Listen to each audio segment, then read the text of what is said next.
That was Henrik Pedersen, and the players have walked out in front of us. Those young players have walked out in front of us. He's got to look after some of those senior players because he doesn't have enough to get through a 46-game championship season. With the ailments, he knows they're going to pick up. Yeah, it's frustrating though, because I was looking forward to seeing your Palmers, your Bannons, who had a great game, McNeil. Those are players that you want to see. But on the flip side, it's a great opportunity for these youngsters, and I think that's what the fans as well. They want to see players coming through the academy and getting their opportunity, and I really hope they take it.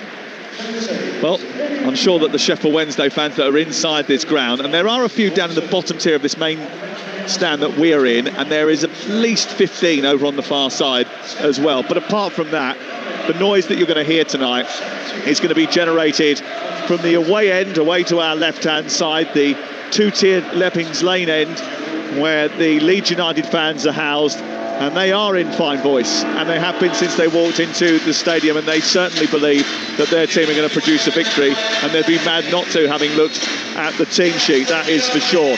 You are listening to Talksport 2. The two teams are out on the playing surface. Sheffield Wednesday in their blue and white striped jerseys, blue backed with blue shorts and blue socks. You won't see many of those if you hang around town because no one's buying them. In protest at the owner, Delphine Chansiri, they're saying, we're not giving you any more money, and that includes buying no replica shirts. So you don't see them when you're out and about in Sheffield. You see a lot of these camouflage Leeds United jerseys. They're black, apart from on the front where there's a little bit of white fleck. I suppose you'd use that if you went sort of, I don't know, trekking in the snow in the Arctic Circle, which I know you're a big fan of, Tash. Big, thick white trim, black shorts and black socks for Leeds United tonight. The captain of Leeds United is Sam Byram. They've got Darlow in goal, Byram, Bornau, Biol and Harrison as the back four. Gruev and Longstaff in midfield with Aronson in the 10. Okafor, Metcha and Pirro making his 100th appearance up top. Ethan Horvat, Otabayo, Weaver, McGee, Sakira, Shipston, Thornton and Johnson. Josiah behind Lowe and Brown is the inexperienced Sheffield Wednesday team.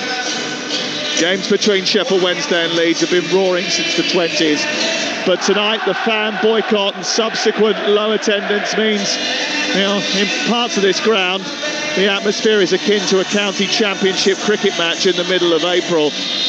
The calls for boycotts of tickets in protest against the owner, Delphine Chansiri, have come as part of a wider set of protests. Black and gold until it's sold. No replica shirts being bought. It's a club that's lost its manager, lost 13 players, lost its way and its soul under the owner, and the only thing keeping it alive is the fans, and they have done a sterling job, by the way, trying to raise awareness and get it sold. But tonight, the ones that are here will want to try and force their team into a good performance, and the ones that are listening at home on their sofas certainly want to know how their team get on. They have made a huge number of changes from the weekend, 10 outfield changes, only Horvath keeps his place, 9 changes for Leeds United, who have the ball in the right fullback position with Bornau trying to get it forward. And Tash, it's a real chance, isn't it, for some of those on the fringes of the Leeds squad, 1 or 2 making their debut tonight, Biol and Bornau, to make a real name for themselves in a Leeds United jersey. Yeah, absolutely is. And I was fascinated to see how they would line up today. And straight away, I kind of thought, how does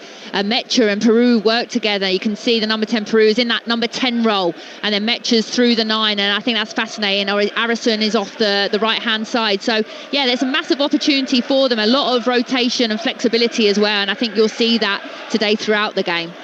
Bornau comes out towards this right-hand side to take the ball off Darlow, and then across to Biol, who they picked up in the summer. 2 6'3" giants that are one of a number of big recruitment advances from Leeds United. They wanted to bring players of huge stature into the squad in order to add to the physicality. It's played forward to Longstaff, out to the left, and Harrison is playing at left back today. He sends it back into the heart of defence, and now we're getting our first taste actually of the atmosphere inside the stadium. You can sort of hear it now. The PA has been turned off, or not hear it, as the case may be. Here's Longstaff travelling forward for Leeds United. Sheffield Wednesday yet to get a touch of the football. It's all been Leeds United, who's setting the tempo of the game in the early exchanges here. As you would expect, we played 2 minutes. It's 0-0 on Talksport 2. Byram sends it down the right touchline. Aronson goes on the scamper. Across comes Cole McGee, and the teenager just shepherds the ball out of play and out for a goal kick away to our right-hand side. Yeah, just touching on Buell, the centre-half there. He had a great Euros. I covered him for Slovenia, so I was really excited to see him get an opportunity to start today. And I just think the way that they're lining up, it's about patience today for Leeds. It's going to be frustrating. It's going to be hard to break down, this almost 4-4-2 deep block that Sheffield Wednesday have formed. But they have to be patient and trust the process today. And then I'm sure Sheffield Wednesday will be looking more to hit on the counter by the looks of the way they've set up. Cambridge United lead Charlton by 2-0. That would be a fascinating scoreline. Charlton have had a good start to the season, really, in the Championship. Here is Sheffield Wednesday on the ball in the middle of the park. They pick the ball up and try and send it out towards the right-hand side. Rio Shipston looking for the run of Jamal Lowe. It's just a little bit heavy, and it travels down the right touchline and out for a throw in the left fullback position for Leeds United. This is one of 19 EFL Cup ties tonight. Adrian will keep you up to date across the Talksport network. If you want to listen to Around the Ground, it's over on Talksport right now. We'll keep you updated with the big scores here. The big question is, can the Owls swoop in for a shock tonight, or will they be waving the white flag of their own by the time we get to half-time? It's live on Talksport 2 this evening. The ball's gone out over on the far side, but there's no ball, boys, and there is no ball. The ball's gone into the stand, and someone's had to go and travel from their seat 3 blocks down to go and pick it up from an empty row over on the far side. It's tossed back into Harrison, who then does take the throw.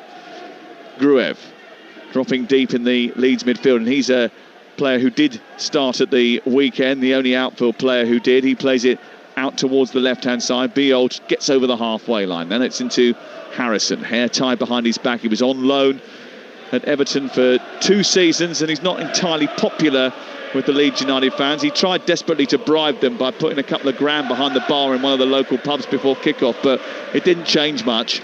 The only way you can get back into the fold with them is by putting in good performances, Tash. Yeah, absolutely right. I think he's spot on, and he's a top player. He's had some really good performances, and I think he's had, good times here at Leeds, and hopefully he can show that again. Normally you see him further up the pitch in that left wing role, but he can absolutely do a job at fullback, and I'm sure, as you can see already, he'll be advancing into those higher areas.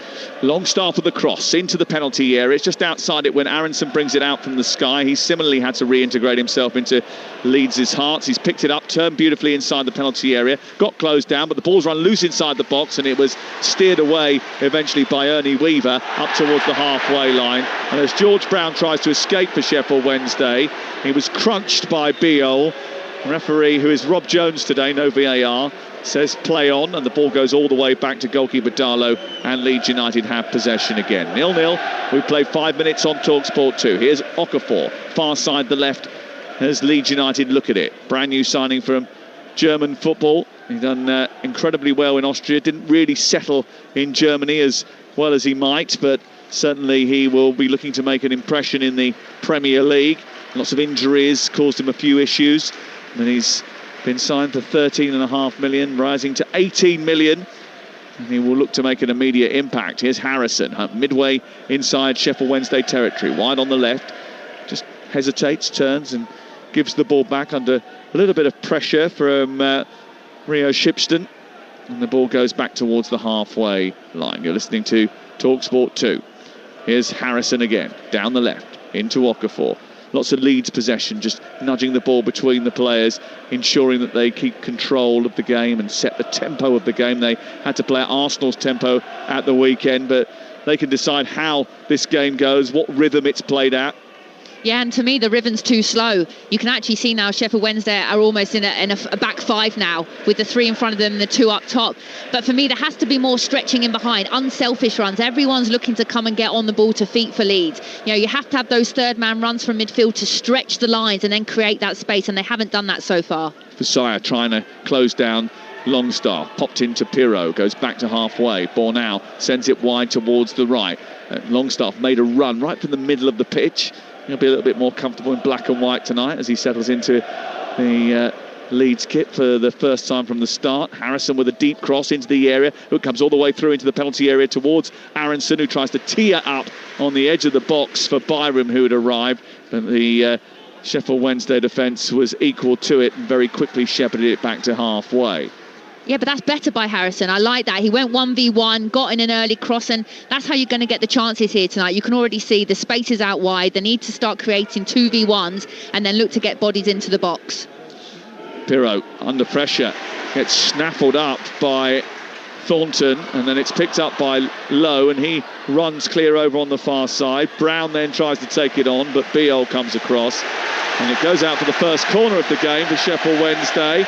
And the Leeds fans ironically cheer the fact that the few Sheffield Wednesday supporters that are in the ground actually got behind their team there for a second, and it goes out of play and away for a corner kick opposite us. 0-0. Yeah, bizarre atmosphere, but no, that's exactly it. On the counter-attack, they have to be patient, Sheffield Wednesday, and I think it's going to be more mental than physical with regards to the game plan today. But it's good play there by the two centre-forwards, Lowe and Brown, and it's a massive game for Lowe today. His experience, he's got to really mentor these players. I wonder how he feels about playing in this team, bearing in mind everybody else has been rested. Ball sent towards the far post. Lowe looking to lurk at the back edge of the penalty area. It's defended well by Leeds, and they look to bring it out quickly.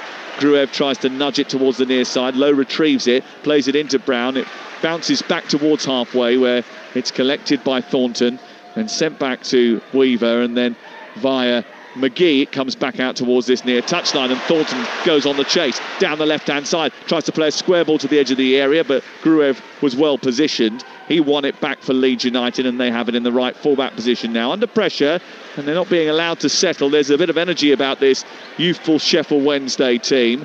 It's sent long, Metcher brings it down, it was tidy into Longstaff, centre circle. Now further wide to the left, and Harrison then sending it on to Okafor, who invites the challenge that does eventually come his way from Guillaume Sekira, who scored a very good goal actually in the previous round against Bolton, and it goes out for a throw-in over on the far side. Swansea City 1, Plymouth Argyle 0. Zan Vipotnik with the opener after 22 minutes. Barnsley 0, Rotherham United 1 in another Yorkshire derby that's taking place tonight. I'm sure Yorkshire police are absolutely delighted about that. Arjani Martha after 19 minutes. Well, I suppose they'll be delighted about the attendance here because they didn't have to worry about it.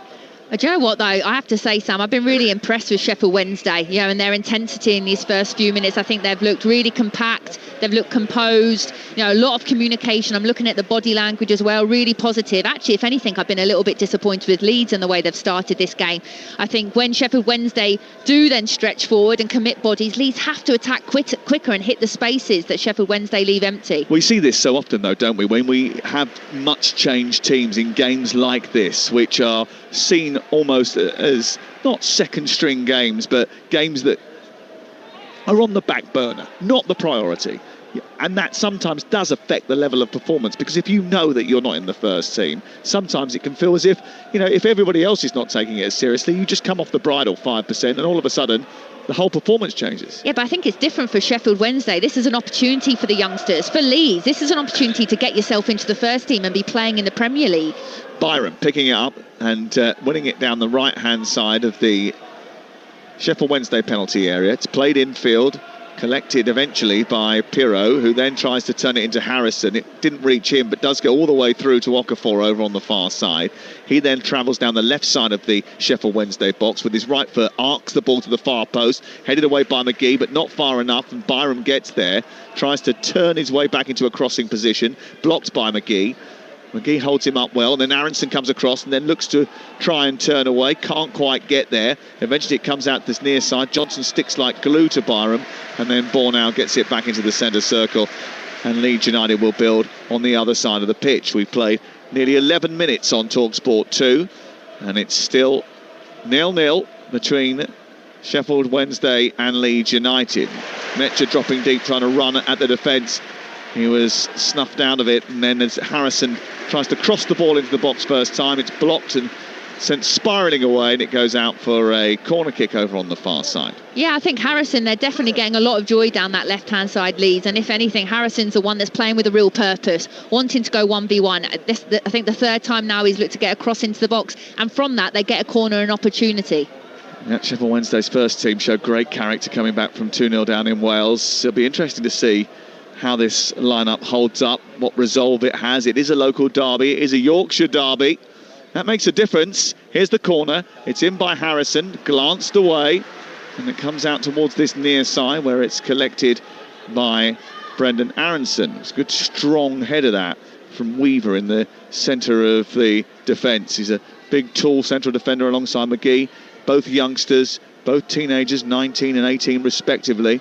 Ball over on the far side with Leeds United and Harrison chipping it into Okafor. Across goes Otabayo, and he just sort of almost lands on the ball and wants a foul that he's not going to get. Okafor has kept it alive, and Harrison's now got it with a chance to cross, right footed in towards the near post. It's away by Weaver, and it's headed out towards that far side, but the Leeds pressure continues, and it's difficult to repel. Yeah, absolutely is, and I think Leeds are playing into Sheffield Wednesday's hands. The centre-halves are happy to head it. You can see here, they love that battle, and the crosses aren't good enough. I think they have to get into wide areas and do more, combinations, picking cutbacks maybe. These crosses into the box are just too easy right now, hitting the first defender all the time. When you have a new team that's been put out, whatever it is, whether it's Leeds or Sheffield Wednesday, is it easier to be the team that has to defend deep in a low block than it is to try and produce those patterns to open things up because you're not used to playing with one another? Yeah, absolutely is. No, I think you're spot on there. I think, you know, these youngsters will thrive on this opportunity here to probably have to defend for most of this 90 minutes and then maybe get one or two opportunities. Here's Okafor, played in behind, sets it back towards Pirro, but it was well watched and sent away by Cole McGee. And before it could reach Joel Pirro, it was clipped away by the Sheffield Wednesday defence, and the teenager Cole McGee watched that all the way, but it was the first opportunity really for Okafor to get in behind down that left-hand side and show what he's capable of. He did try to pull it back, but it just lacked the precision that was required. Yeah, I'm excited to see him, you know, a player that was at my former club AC Milan, so, you know, a new signing for them, and he'll be hungry, you know, to prove and show what he can do. And like I said, for these league players, this is a huge opportunity for them to get into starting lineup. They got beat 5-0 by Arsenal, so they'll be wanting to get into that team come their next game. He was so frustrated by the time that he had at AC Milan with injuries in Italy. He was a success at RB Salzburg before. His pace, his direct dribbling, he has an eye for goal, which made him stand out in Austria. Never really quite worked out for him at AC Milan. He's 25 years of age, so he could be in his prime, and he's burning away down the left-hand side now. Leaves it for the Mecha. Mecha tries to get the finish on it and jumps over the top to allow it to run to Aronson. He couldn't pull the trigger. It's picked up by Pirro, and then he tried to work it back to Byram, but again, good dogged defensive work by Sheffield Wednesday. Stops a certain shot on goal. It was a good move that time by Leeds United, and Okafor involved in it down that left-hand side, and well left by Mecha. Yeah, really clever play, and again it's down that left-hand side. They're having a lot of joy with Harrison and Okafor. Both of them can play, you know, kind of full-back and wide, so they're really kind of rotating with how they do that. Both got strong left foots as well, and it's a great block in the end, but I think it was Weaver. You know, that's just as good as scoring a goal. Byram clips it down the right side for Aronson. Little back heel, plays it against the legs of the defender, and it was well stopped by Reece Johnson. It's out for a throw into Leeds United. Dusk has fallen and the floodlights have taken over as the main light source inside the stadium. There's a bit of a chill in the air now, and the sun has gone down. There's only a whisper of support for Sheffield Wednesday. I reckon about, 2,500 are in here tonight behind the team because of the boycott.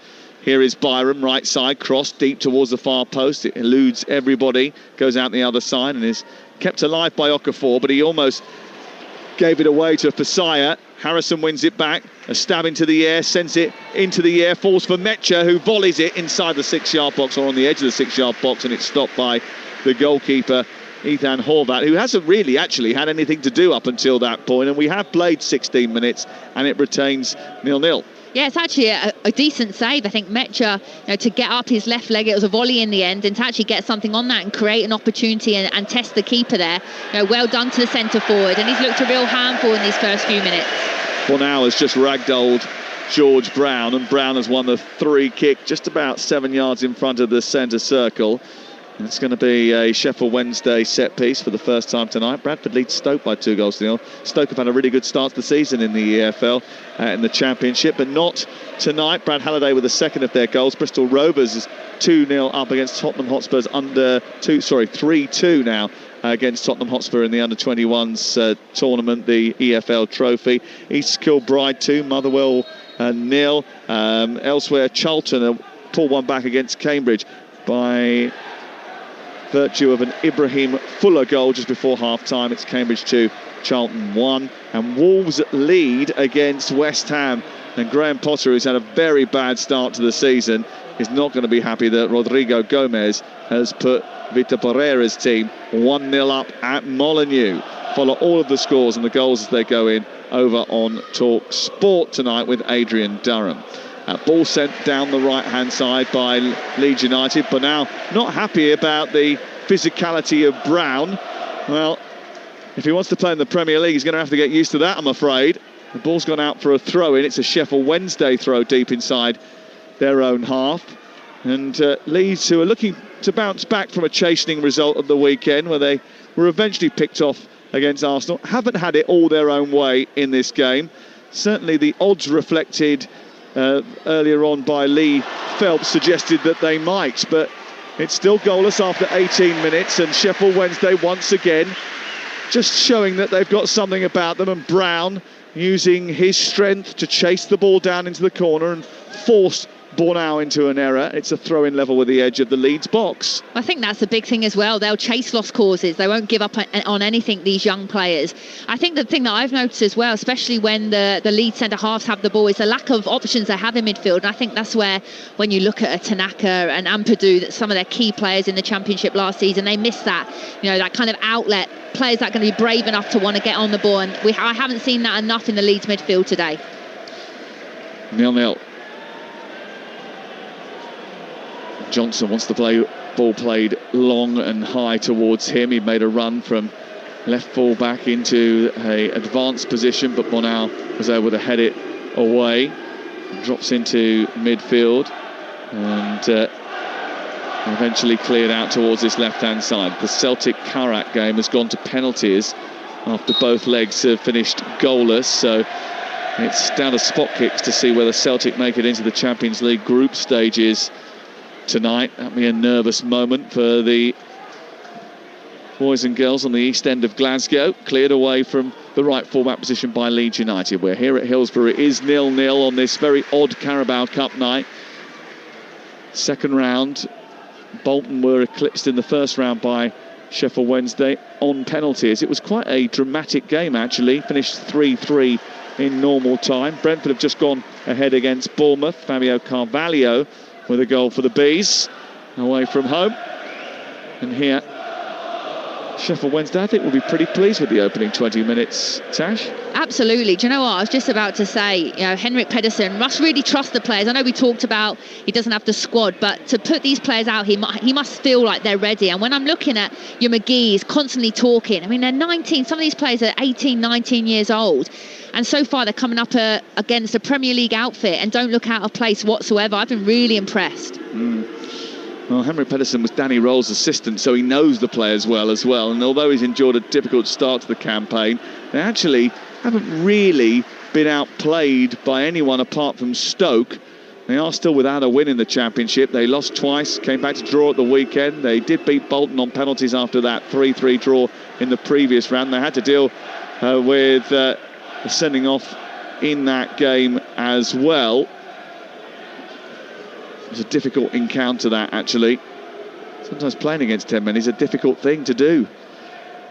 How they cope in this downbeat, dead atmosphere will be fascinating. And Hillsborough is a great legacy stadium, but with the lack of crowd in here tonight, it is being exposed for the relic it is being allowed to become by Chancerai, the owner.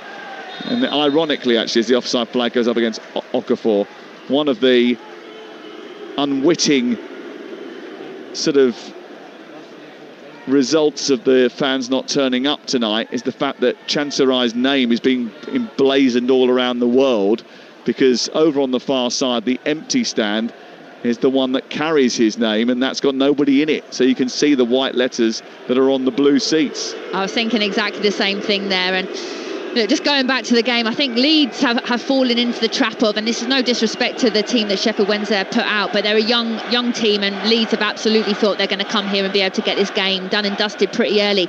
But the tempo is so slow, Sam. They need to be coming here like a Premier League team. The Leeds that I saw against an Everton, high energy, high press, passing the ball, basic things, back foot takes. The tempo of the passing is so slow, and it's making Sheffield Wednesday's life so easy. It really is right now. Well, we've played a quarter of the game and we have no score, and we've only had really one chance for Mecha, whose effort on the swivel was stopped by Horvat away to our right hand side. Gruev takes it on for Leeds United. 0-0 the score. He sends it wide to the right. The slender tall figure of Sam Byron chucks it into Brendan Aronson, the American with the curtains. They're coming back now apparently, so I've seen, amongst the younger group. It's all 90s fashion now, Tash. Here is Mecha over on the far side, turning, shooting from distance, and he really got behind that. Right-footed from the edge of the box, and he just saw the opportunity open up in front of him. It was about a 45-degree angle. He very quickly turned, and he rifled that goalwards. It wasn't too far away at all. No, but that's more like it. And originally I thought he might have just strayed offside, but he's held his run and he's checked back and absolutely have a go. You get half a yard, take the shot, and he'll probably be disappointed that he hasn't hit the target there. But I think if you're a centre forward in this Leeds team, absolutely I would. And you're coming up against 17, 18-year-old, 19-year-old centre halves. You're thinking there's goals here for me today. So if you don't shoot, you don't score. Bromley have equalised against Wickham, and Derby are now 1-1 with Burnley. And Bobby Clark has scored the goal for Derby, someone you'll know well from Liverpool. Yeah, no, a great youngster player that came through the academy, one that I was sad to see go, but I think we can see, with Rio getting that winner yesterday for Liverpool, they keep producing. I don't think I've recovered yet from that, by the way. I haven't either. It's a big night on Talksport yesterday. And 9 of the Sheffield Wednesday's players are younger than Facebook tonight.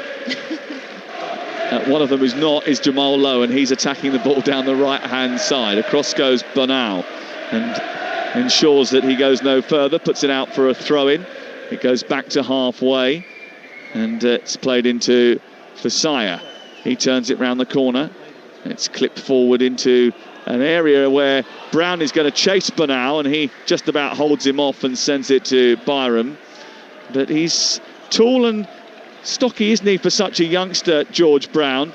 Still a teenager, but he looks as if he can hold his own. Absolutely, I've been really impressed with him, and I think that's the pattern that Sheffield Wednesday have to play more, the up, back and then forward. And I think actually I fancy the pace of Lowe and Brown up against the two centre halves here for Leeds today, so they need to do that more with a little bit more quality. Here's Bonal trying to bring the ball forward in Leeds United colours, wearing the number 23 shirt tonight. He played in a 3 and a 4 at Wolfsburg. He was at an injury-hit season last year. Here is a chance for Aronson to get in behind. Across comes McGee and just about snaffles it up and nudges it towards the far side. It was just a long ball through the centre, really, and they allowed it to bounce, and that moment almost passed them by, but Aronson let them off the hook. Yeah, he absolutely did. You have to take that with your left foot there. And I mean, he's got a strong left foot, so I don't understand why he's hesitated there. He's got half a yard. You've got to shoot there, and that's a massive opportunity wasted by Leeds. Yeah, that was a big opportunity, and one that they haven't taken. Brendan Aronson seeing the ball drop inside the box, probably should have had a swipe at that and finished it.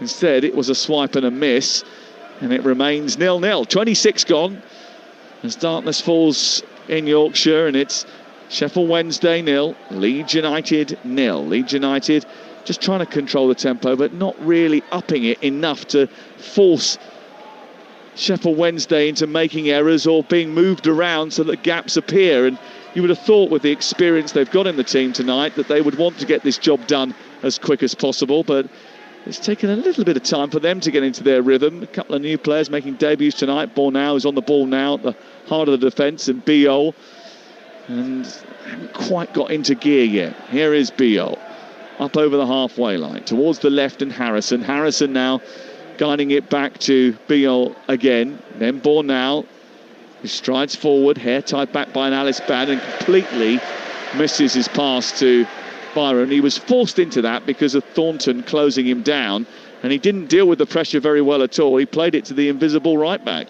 Yeah, and again, I'm gonna highlight it. So all Leeds are doing is play along the back. Yeah, it's really easy. So Sheffield Wednesday can just, sit back and let them play in front of them. And for me, Longstaff has to do more. He's in that holding role. I don't even think he's touched the ball yet or been very hardly involved whatsoever. So he has to be that option for them to be able to penetrate and break down that first line of Sheffield Wednesday.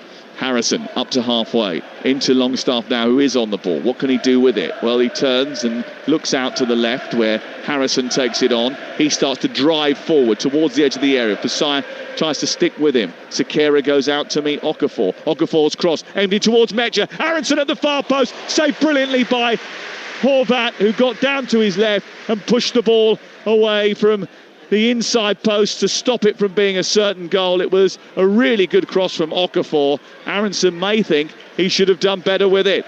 Yeah, it's great play again, and I'm highlighting it is the strength for Leeds is down that left-hand side. I think Harrison and Okafor have been the best players so far in this game, the positive ones, getting crosses into the box, and it's brilliant. He's coming on his right hand side, whipped him with his right foot, and you could say Aronson, yes, he should have done better. Well, they've given it away on the edge of their own penalty area. That's poor from Pirro, who had 3 black shirts in his environment there, and he should have picked one out. Instead, he gave the ball away. He has won it back, and Leeds have it back, and they're inside Sheffield Wednesday territory. Midway inside that half, and they work it left with Harrison, and then onto Okafor, who jinks one way, then the other, and then drives into the box, and he asked Rob Jones for a penalty. He's not going to get one, and it's cleared away by the Sheffield Wednesday defence. Picked up by Harrison. Back infield it goes. Longstaff back to Harrison again. Another chance to cross. Too big from Harrison. And it goes all the way through the penalty area and out the other side. Celtic are out of the Champions League. They've been knocked out on penalties by Kairat after a 0-0 draw tonight. They lost 3-2 on penalties. They drew 0-0 at Celtic Park a week ago. They've drawn 0-0 tonight. And after Daizan Maeda missed his spot kick, it was saved by the Kairat goalkeeper. Celtic are out of the Champions League. That is a major disappointment for Brendan Rodgers. And I always find this with Celtic. They're moaning about the fact they haven't got enough players, they need investment. Here's Aronson into the penalty area, clipping the ball into the box. But Celtic rarely do business until they know whether or not they're going to be in the Champions League or not, because that's their budget. And their budget's going to be different now because they'll be playing in the Europa League. A reminder that we'll have all the fallout to that tomorrow morning on the breakfast show. Alan Brazil, who certainly will have a keen interest on what happened with Celtic tonight. We'll be talking about it all with Gabby Agbonlahor tomorrow. White and Jordan tomorrow with Danny Murphy from 10 o'clock. And a reminder that we'll have the final Premier League game on the weekend on Sunday night this week. Aston Villa take on Crystal Palace. That is in addition to our usual 12:30 game on Saturday as Chelsea host Fulham. We're looking forward to that on Talksport this week. Away, the ball is cleared by Horvat. Right up the middle of the pitch. There was a little bit of a push by Longstaff, which has generated a free kick for Sheffield Wednesday. And then again, ticking off another 15 minutes, Tash. We're up to the half an hour mark now. And Sheffield Wednesday sitting pretty so far. There's a couple of chances for Leeds United. You'd have expected that, but nowhere near the volume of chances that we were anticipating. No, not at all. And I think it just shows you what an atmosphere, what a crowd does. And I disagree with it, because I think as a player you need to be able to bring your own game. You shouldn't just rely on the crowd and the atmosphere. And like I said, for me, I think out of the 2 managers, the Sheffield Wednesday manager will be much happier than the Leeds manager. I just haven't seen enough from these Leeds players. I was really excited to come here today, having watched their first game, like I said, against Everton. I thought they were really impressive. Disappointing against Arsenal, but they weren't expected to win that game. But for some of these players today getting an opportunity, I really was excited to see it, and I haven't seen enough at all so far. Darren Moore's Port Vale have taken the lead against Birmingham City at St Andrews. Jaheim Headley with a goal and a stroke of half-time. That would be a big shock if Port Vale were to knock out Moneybags Birmingham. It would be a big shock if Leeds United didn't go through here as well. What were they saying earlier on? 12-1 on to go through. Lee Phelps, William Hill, and Sheffield Wednesday were 25-1 to win the game. Of course, that's in 90 minutes. There is the prospect of penalties if at 90 minutes we don't have a score. We don't have a score at the moment. We played 32. This is Talksport 2. It's Okafor. I think if you looked at the stats even before the game, I think there was no clean sheet in 14 for Sheffield Wednesday. And right now, you look as if they are going to keep a clean sheet. They look really compact, composed, like I said, have only had really one save to make, in this kind of first 30 minutes. So stats-wise, they seem to have gone out the window so far. Yep, as has the home form, which has been absolutely dreadful. 1 win in their last 11 home matches. No wonder people don't want to turn up. Here is Bornau down the right-hand side. Byram into the wing position. Dropping into that is Metcher, who tries to twist away from McGee, but McGee's shown good strength and tenacity to cause him all sorts of problems. He does give away a free kick, does Cole McGee, but he didn't give up the chase. He showed that he was determined to try and close down Metcher, and the 19-year-old made a real impact on him. He's given away a free kick, but he knows he's going to be involved in a battle all night. Absolutely, and I think that's what is going to be different than maybe actually playing Premier League players, if I'm being honest, because sometimes now in the modern game, players think they're too cool for school, or, that old school defending goes out of the window. They're more ball players now, whereas with these youngsters, they're going to be scrapping for everything, giving you no time, no respect whatsoever. So it's a free kick to Leeds United. It's a step in from the right touchline. It's about 8 yards back from where the 18-yard line would be. It's wide on the right, a chance to cross it into the penalty spot area, but it's a dreadful delivery by Brendan Aronson, easily chested down by Sakira, and he will clear upfield. Not the best of clearances, but not the best of takes from Okafor, and Thornton has picked it up for Sheffield Wednesday and worked it out to low left side. He's cut in field. Longstaff has let him go. Fasaya sends it wide towards the right. Sheffield Wednesday come forward. Sakira hits it first time, and it's nudged behind by Biol, stood in his way, and it goes out actually, I think, for a throw-in down by the corner flag rather than a corner itself. Brilliant play again, and I think the one or two opportunities that Sheffield Wednesday have had to go forward, they've used it really well. And again, Lowe's been heavily involved in that. I think the way that he can dribble and penetrate, I think, has been really effective, and it's a good effort there, blocking the end, but now they're in a position going forward where they can create something higher up the pitch. Swansea 1, Plymouth 1, Millwall 1, Coventry City 0, their latest scorelines. The ball's thrown in towards the near post, flicked on. Hussain tries to keep it alive. There's 8 black shirts inside the penalty area trying to stop Sheffield Wednesday from getting a shot away. They did that.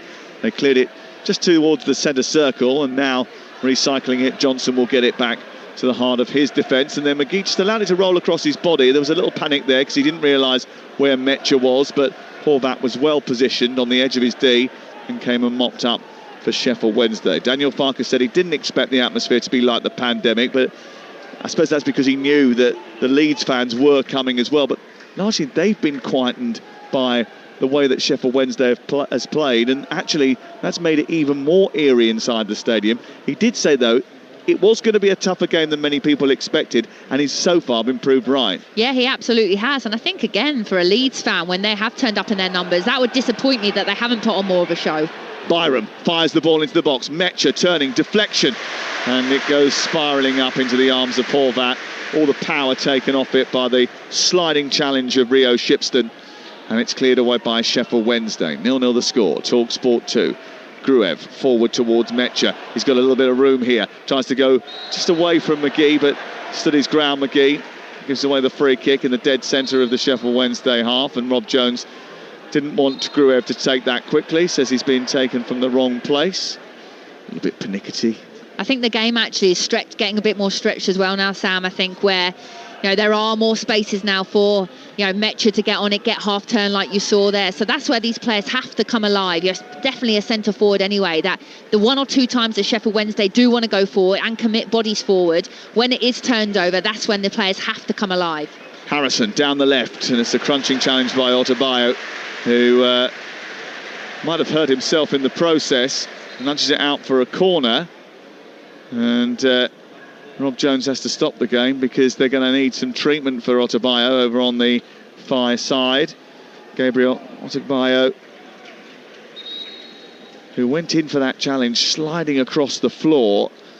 I don't know if he hurt himself in doing so, or because Harrison landed on top of him, that did the damage. Either way, it's not particularly helpful for Sheffield Wednesday. They don't want to lose any more players, having lost 13 in the summer because of the problems with the ownership and being under the restrictions of only being able to sign loans and free transfers now.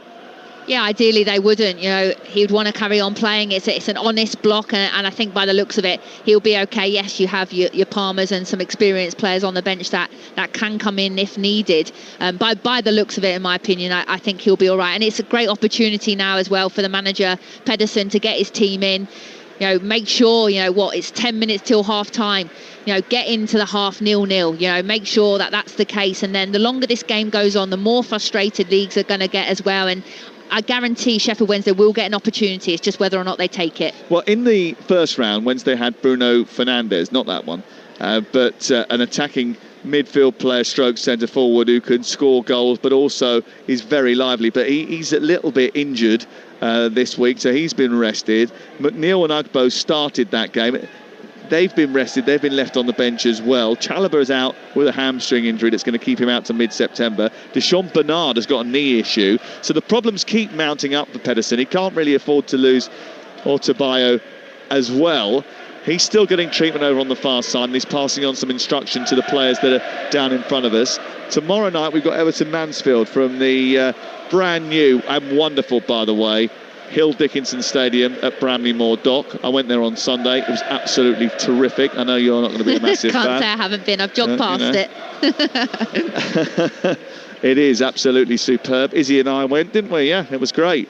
Izzy lugged the kit up right the way to the top of the stand. Oh, no, that was me. I needed some oxygen, by the way, afterwards. It was so heavy. Izzy was actually telling me about your fancy glasses that you could actually video through. Yeah. Yeah. They were cool. I saw on your Instagram. Great video. I don't really know how to use them, to be honest with you. Someone told me to do it.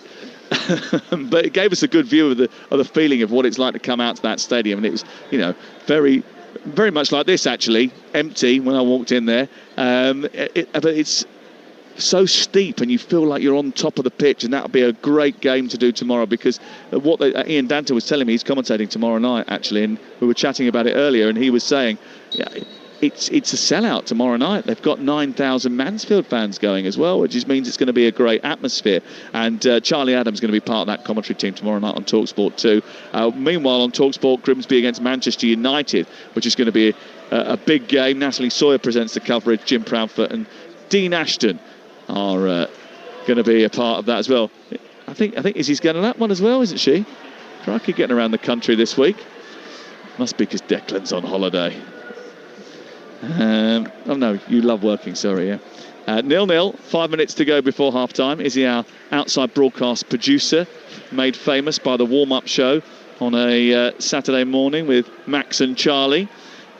Ball collected by Okafor. We're back underway here after a brief pause on Talksport 2 because of the injury to Autobio, and he is still not comfortable, Tash, and he's now on his haunches again, having come back onto the pitch, and I think he is going to have to be replaced here. Maybe he might make it to half-time, but it doesn't look likely. No, it sounds awful, and dead legs are sore. It looks like he's kind of holding his knee/quad. And it sounds bad, but it's not worth the risk, is it? So whether or not he'll bring on an experienced player in Palmer or another youth player, which probably will be more likely. But it's a shame, because for a young player like that, who's had a really good first half, he'll be disappointed to have to go off before half-time. Well, we've got half of the under-21s. The other half are under-18s tonight. And what we're going to get next? 16-year-old? No, we're going to get Joe Emery, who's making his second appearance in Sheffield Wednesday colours. He comes on now, having been a part of the team that played Bolton earlier in the competition. And I think he's going to go straight in and take the place of Autobio, who I think will be a little bit disappointed because this was a chance for him. Yeah, it was a big chance, and it'll be a shame. He can't look back and think he could have done anything more. He's putting in on his tackle. I think you can see by the response of the crowd. You can see he's devastated. He's got his shirt over his head. He looks like he's crying right now, and you can understand that. These players are still young, and he will be frustrated. I'm just hoping it's not a serious injury. Hopefully it is just a dead leg and something he can run off, and nothing that will keep him out for a long period. So Emery comes on, and he goes into the heart of the defence, wearing number 32. And I'm afraid it is another lowering of the average age. We've lost a 20-year-old and picked up an 18-year-old. It's making me feel very old. Crikey. I mean, he probably doesn't even use Facebook, let alone care that it was older than him. The kids don't really, do they? He's definitely on Snapchat. Ball sent long for Metcher to try and chase down. It's away by Ernie Weaver. And he sends it long, and there's a chase on here, and Brown is putting pressure on Bio, and he just about manages to edge it back to the goalkeeper away to our left-hand side. Husaya won't give it up and make sure that Bio knows that he's in a game. And I think largely Daniel Farker is going to be very disappointed that this Sheffield Wednesday team have shown great bravery and great energy, but they haven't had enough to do to really test them in the opening 42 minutes from the Premier League side. No, there'll be some strong words at half-time. There absolutely will, and whether or not changes will be made also. But we talk about momentum. First of all, performance. Secondly, to actually progress. But then also then the next game in the Premier League, you want to be coming off a good performance, having kept a clean sheet, scoring goals, no injuries, players, performing and pushing him and giving him a headache come the next game, and that just has not been the case. And if this is in the Premier League, then they're getting beat 100%. Well, they have injuries, don't they? Tanaka is going to probably miss a couple of games. Ampadu's going to be out for a little while. They need players to step up and be counted, and actually there was an audition on here, especially for someone like Sean Longstaff, to be part of the solution to that problem, but none of them has centred the spotlight on themselves so far in this game. And we've got 2 minutes before half time. It's been largely pedestrian for most of the game. It's been a little bit lacklustre, a little bit like the crowd. And the crowd are not here tonight because of a boycott, because of a protest, not because they can't be bothered, not because they didn't want to put their hand in the pocket, not because they knew that they were playing the kids, but because it's a very serious issue at this football club, and they're trying to raise the awareness. They want us talking about it tonight. They want us moaning about the fact that there's no atmosphere inside the stadium and it feels a little bit like a vacuum, because they want us to raise the subject of Delphine Chancerai and his absolutely ridiculous ownership of this football club, which has seen them plunged into financial issue and transfer restrictions this season. They've lost so many players, 13 of them. Some of their best players from last season have gone. Josh Windass, one of those. Gassama, who's gone to Rangers and has done well for them, has been able to leave on a free. And that's why they are reluctant to spend money in this football club anymore. It is a situation we'd love to tell you was going to change sometime soon, but I'm not sure that it is. Meanwhile, young players like George Brown, who's on the ball now, get to try and stake their claim, and he's dragging Sheffield Wednesday up the pitch, down the left touchline, runs out of room, and it's a throw in to Leeds United, and Leeds United trying to end the half strongly, but it's not much about them, and even the Sheffield Wednesday supporters that are here are groaning at Leeds' performance. I think if anything as well, for me it shows a lot of respect for the Sheffield Wednesday players to actually show what they're doing tonight with everything that is going on behind the scenes. Great ball into Harrison, and then back to Okafor, who goes driving down the left-hand side. Now, of all the forwards, actually, Okafor in flashes has shown his quality more than anybody else. Yeah, he absolutely has. I think he's been really direct. End quality's been good as well. Some of his crosses should have been finished. He should have had an assist. Aronson should have scored from that cross that he put in earlier. So yeah, he can hold his head held high and say he's had a good first 45. 3 minutes of added time at the end of the first half. It's 0-0 on Talksport 2. Ball in towards the near post. Gruev rises, misses the header. Cleared away by McGee. Comes out to Okafor, whose right-footed shot from distance is paddled with by the goalkeeper. Almost invited a little bit of pressure from Pirot. Then dropped on top of it, the former Nottingham Forest man, Ivan Horvat. And he bowls it out towards the far side. That's something that actually I've noticed with Horvat when I was looking at the highlights from the last game, that he spills a lot. He doesn't, in my opinion, doesn't have safe hands. So I think actually as a number 9 for Leeds, those forwards following everything, because very rarely does he hold the first shot. Yeah, had a wobbly debut, didn't he? But he needed to be signed there. It was an emergency. Pierce Charles, who is their number 1 goalkeeper, got injured and he's going to be out for a little while, so they needed to back up because they only had Logan Stretch, who's a very young goalkeeper, only 18 years of age, a Welsh youth international. He's on the bench tonight, available, and they wanted a bit more experience in that position. But actually I was in the hairdressers in Sheffield earlier, and the guy said to me he was quite pleased that Pierce Charles got injured, because there were so many rumours about him being transferred in this transfer window, that the fact that he ended up picking up an injury has probably stopped him from going in this window. And that means Sheffield Wednesday have kept him. They've also kept Lowe, who's got the better of Bio, who completely misjudged the flight of the ball there. It went over the top of his head and into Jamal Lowe, and then he had to commit a foul to hold him up because Lowe was getting away, and that was big misjudgment by the Slovenian defender. Yeah, and someone that hasn't had a lot of game time, and you can see that. He's rusty. And I talked and highlighted how I think he really impressed me in the Euros, and I think is a great signing for Leeds, but you can absolutely get at him. And he hasn't played many minutes, if any, in the Premier League so far, and Lowe, 1v1 with him, has got the beating. So they need to try and create those 1v1 scenarios. Yeah, he was a little bit disappointed because he missed out on the opening game of the season because of a suspension which was carried over from his time at Udinese. And that sort of set him back, because Daniel Farke was like, well, I can't work with you right now, so I've got to prepare for the opening game without you. That meant he didn't have the rhythm in his legs, and certainly that's shown tonight, I think, on a couple of occasions. We're into the third of 3 added minutes at the end of the first 45. Sheffield Wednesday have a free kick. This might be their first shot on target. It's low towards the far corner, and it wasn't too far away. It sent the goalkeeper sprawling to his right. Darlow went jumping towards the near post, and he had to be certain that that was flashing past it, because there was a bit of a moment of panic from those Leeds fans behind that goal. Oh, it's a great effort by Lowe, it really is. He seemed so relaxed and nonchalant about it when he stepped up and took it, but the power he got behind it and the whip, it only went inches past the post, and they're finishing the half really strong. Ball in towards the near post from the right-hand side by Sekiro. It's gobbled up by the goalkeeper Darlow, and it is the Sheffield Wednesday contingent. There's not many of them. They may be filling the first 15 rows of the main stand, and that is it tonight. But they're the ones who are applauding and clapping the effort of this young team that over the course of their careers have got between them a very few number of starts. In fact, in English football, they've got 280 starts between them, and 253 of them belong to the man who's had their best chance, Jamal Lowe. There have been 1 or 2 chances as well, Tash, for Leeds United, but it was a little bit too tepid from the Premier League team in that first half. Yeah, absolutely was. And straight away I'm looking at the players walking off the pitch. Your Bannons, your experienced players there, Palmer, McNeil, high-fiving all the youngsters, giving them lots of praise, which they deserved.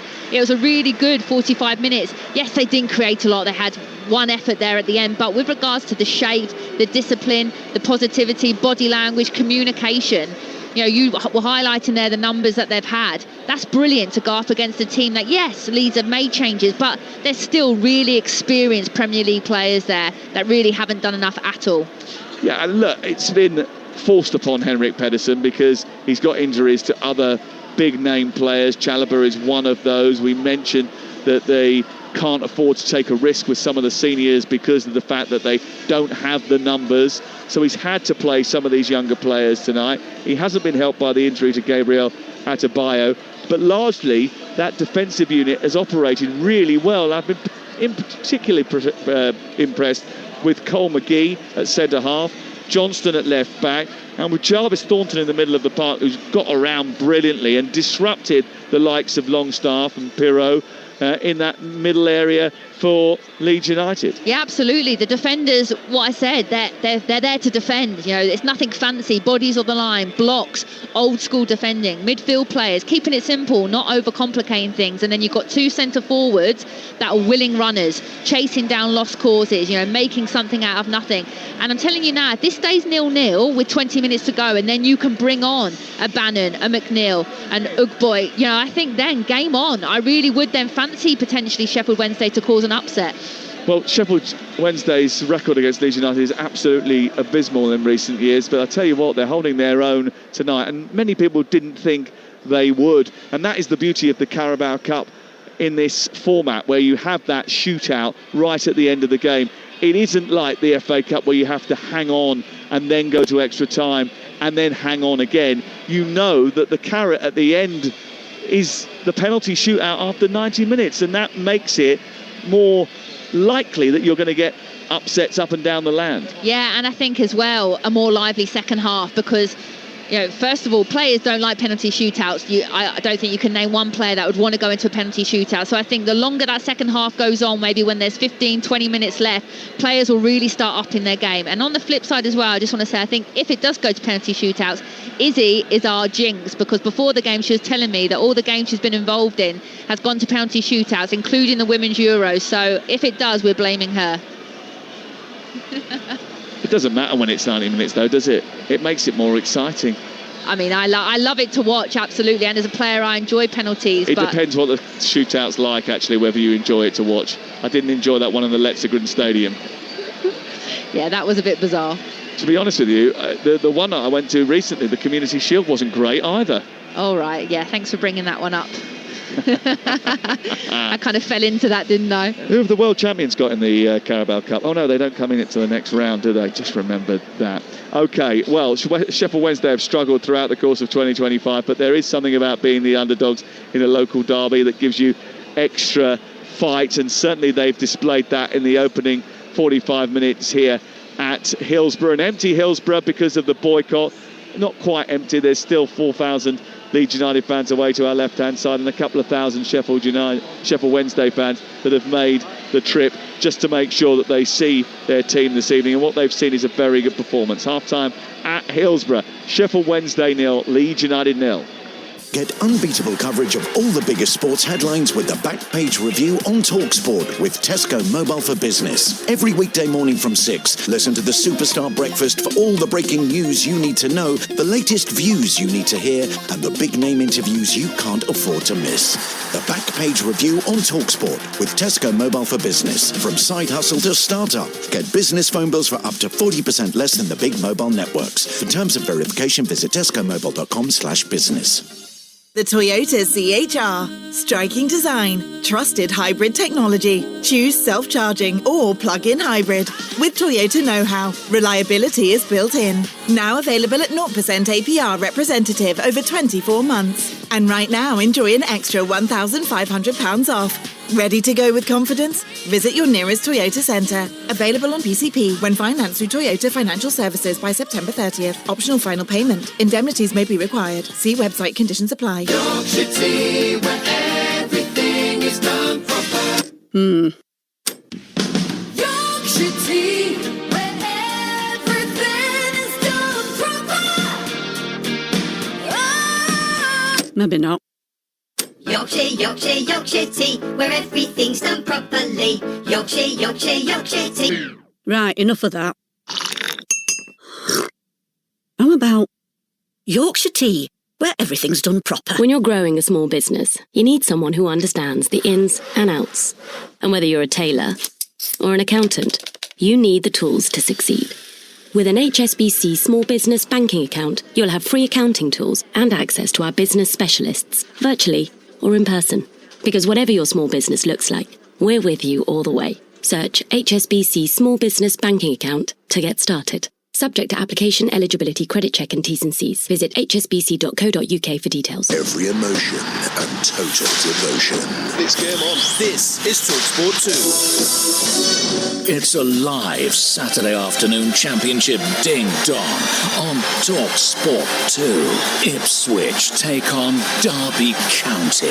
Belton braces build up from 2:30. Lucky live comms from 3. Exclusively on Talksport 2. Talksport.com, the football website with Wallop.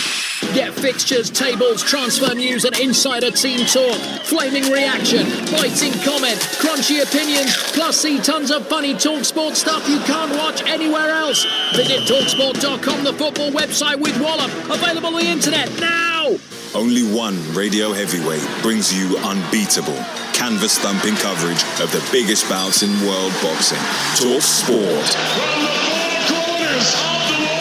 Go the distance with unparalleled ringside commentary of the biggest boxing showdowns. Unbelievable stuff at the Manchester Arena! With 2 tough-talking boxing shows, Fight Night and Fight Night Extra. The fight starts now! Plus, get total knockout content on our world-class boxing podcasts and dedicated YouTube channel. Swaggering, full of confidence. Available now, and it's all for free. Talksport and Talksport 2, your home of boxing. Goal-getting radio. A cracking volley off the crossbar and in. The League Cup live On Talksport 2. Good evening, this is Sam Adderface at Hillsborough for Talksport 2, where it's currently Sheffield Wednesday 0, Leeds United 0. Let's give you some of the other scores that are in the League Cup second round tonight. It finished Reading 2, Wimbledon 1 in an early kickoff. Cambridge are 3-1 up against Championship Charlton. Wolves 1, West Ham 2. Good news for Graham Potter. Bournemouth 0, Brentford 1. Accrington 0, Doncaster 0. Barnsley 0, Rotherham 1. Birmingham City 0, Port Vale 1. Bromley 1, Wickham 1. Burnley 1, Derby 1. Burton 0, Lincoln 0. Cardiff 2, Cheltenham 0. Norwich 0, Southampton 1. Preston 2, Wrexham 1. Stoke 0, Bradford 2. Sunderland 0, Huddersfield 1. Swansea 1, Plymouth 1. Wigan 0, Stockport 0. Millwall 1, Coventry 0. And here, Sheffield Wednesday 0, Leeds United 0. They're the latest scorelines from up and down the country tonight. The big headline comes from the Champions League, where Celtic have been knocked out of the competition. They'll play in the Europa League after a penalty shootout defeat against Kairat. Both legs finished 0-0. So a very young Sheffield Wednesday side have held their own so far against Leeds United, 0-0 at half-time. The Owls without many of their supporters this evening at Hillsborough in protest at their owner, Delphine Chancerai, as the off-the-field chaos continues at the club. Yesterday on EFL All Access, our very own Hugh Wozencroft sat down to speak with a man who is staying positive, the Owls boss, Henrik Pedersen. What can you say about your group of players and how they've handled this period in particular? It's been difficult for the club as a whole, but they've had to keep their focus on their jobs and kind of block out that outside noise. It has been a longer process, and for the boys, it's always what can we control, what can we not control. And of course, there had been a lot of noise around them, but every day to come in, and some players, it was easy to find the focus, to make the performance, but also for a big group, it was difficult. And here it's important that you have some leading person you can use as a good mirror to find accept for this situation, because without accept, we will not, then we'll be in our head instead of our heart, and then we cannot make a top performance to the training. So I think how they have reacted and with each other and how they have supported each other.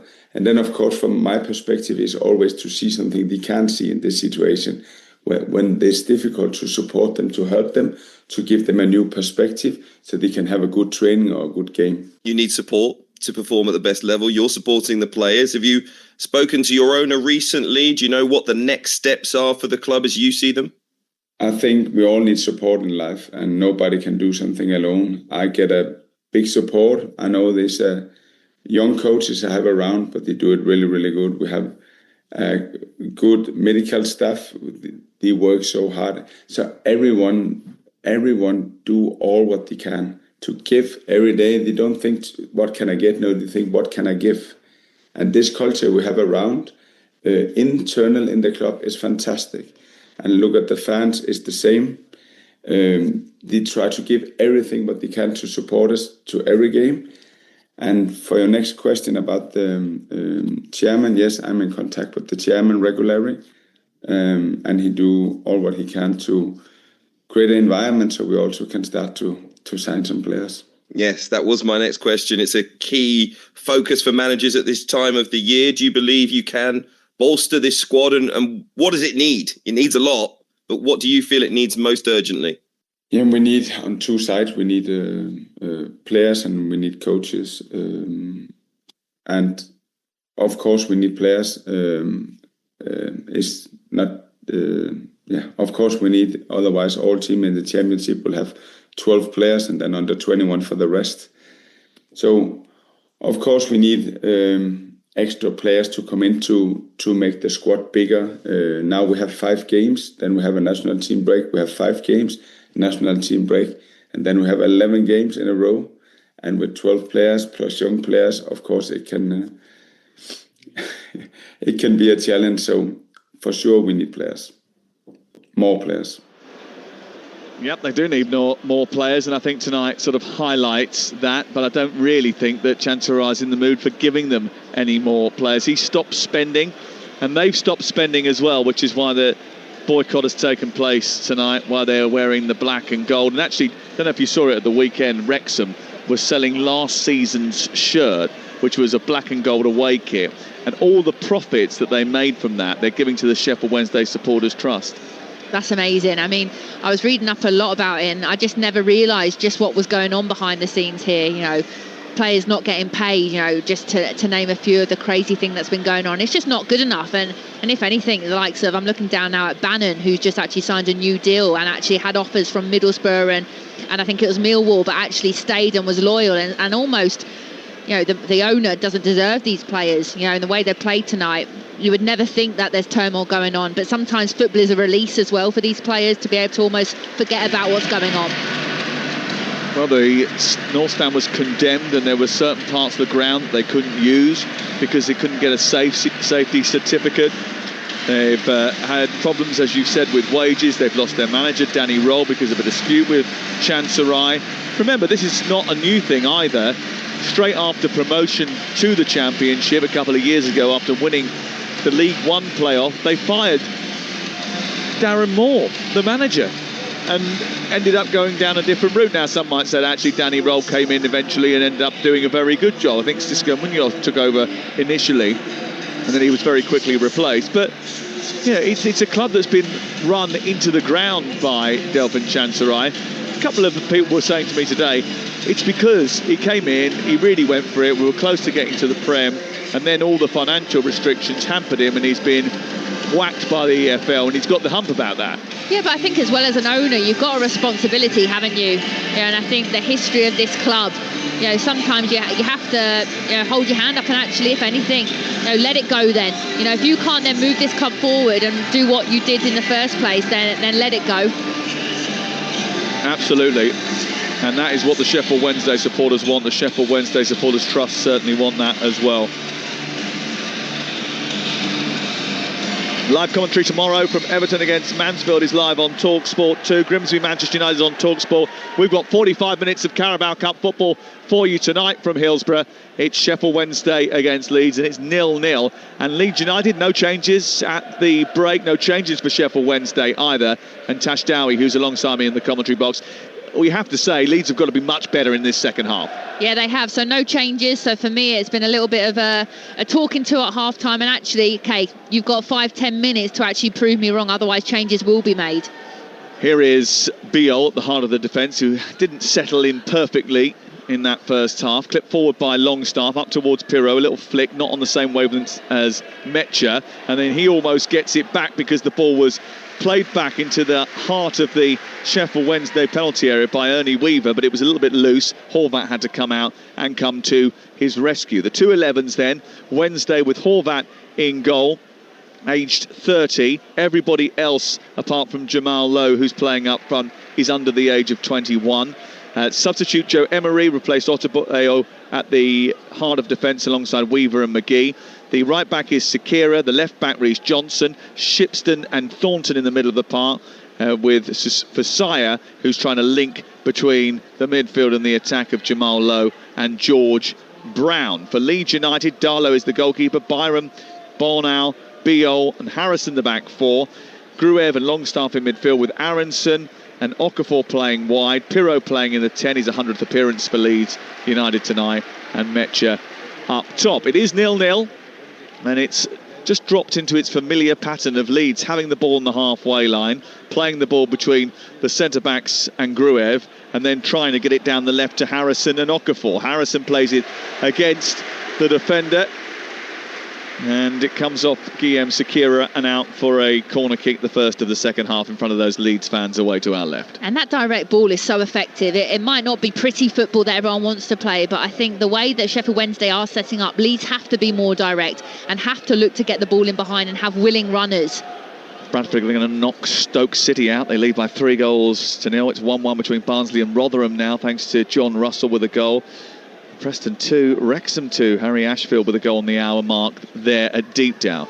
arcing cross to the far post, headed down into the path of Beale, flicked into the air by Jamal Lowe, punched away by Horvath, then cleared further by Thornton, but bundled into the box by Aronson, flicked back over by Gruev, then headed away by McGee. It drops into midfield, and Brown has picked it up really well, and he's darted over halfway, and he's carried the ball up the pitch and taken the pressure off the Sheffield Wednesday defence. They've moved defence into attack really quickly here. Here's Jamal Lowe, back to Brown, edge of the area, opens his body up, takes a deflection as it goes through, and it's stopped by Darlow and pulled into his body. But that was excellent from George Brown. Not only did he help his defence out by bringing it out from defence and turning that defensive action into attack, he had the final shot and did cause a few moments of panic in the Leeds defence. I like it a lot. It's great centre forward play. First of all, the composure, under that defence when they've cleared that free kick, but then the way he's driven and drove, composure then to find Low there, combine, get it, and then actually then take the shot. And he's been definitely, for me, the key standout player today. Push in the back from Fasire. Longstaff was the guilty party, and it goes all the way back to the goalkeeper away to our left-hand side, Ethan Horvath. Upfield it goes. Forward by Harrison, then Pirro, then away by Emery of Sheffield Wednesday to halfway. They build again in their own half, Leeds United, popping the ball around, trying to keep possession. They haven't done enough to test the goalkeeper tonight. It's been a bit of a attritional war from Leeds United. They haven't shown enough invention. When they have shown invention, it's come from Okafor, who's got it now, and he's trying to take on the entirety of the Sheffield Wednesday backline. Eventually draws the foul, and he draws that foul from Rio Shipston about 6 yards outside the penalty area on the left-hand side. He picked the ball up, tried to drive in field, and then he encountered a blue wall, which he wasn't going to fail to penetrate. He was going to get through by hook or by crook. It's great footwork there by Okafor, and I was a bit concerned actually whether he'd come out in the second half, because he took a knock right at the end of the first half, but he has, and he looks lively again, and it's a great position here down the left-hand side, just I think it's 5-10 yards outside the area, but silly by Sheffield Wednesday. And then I talk about it, that's that naivety of these younger players. He's going nowhere, you give a silly foul away, and now you've got some real talent over the ball in a dangerous position. Ryan Fraser has scored the second of Southampton's goals away at Norwich City. They lead by 2-0, and a free kick for Leeds United here, looking for the breakthrough after 5 minutes of the second half. Sheffield Wednesday 0, Leeds United 0, and it's Gruev driving the ball low and hard, trying to go round the wall, and misses the target completely, and it was a bit of a waste. He can score free kicks, Gruev. He's scored some absolute belters for Leeds United. That is not going on the highlights reel. No, absolutely not. It's a real poor effort, and you could see what he was trying to do, whip it around the outside of the wall, but there was just no conviction, no pace, and a really poor executed free kick. It's 0-0, and it's Talksport 2 on this Tuesday night in West Yorkshire. In Yorkshire? South Yorkshire, isn't it?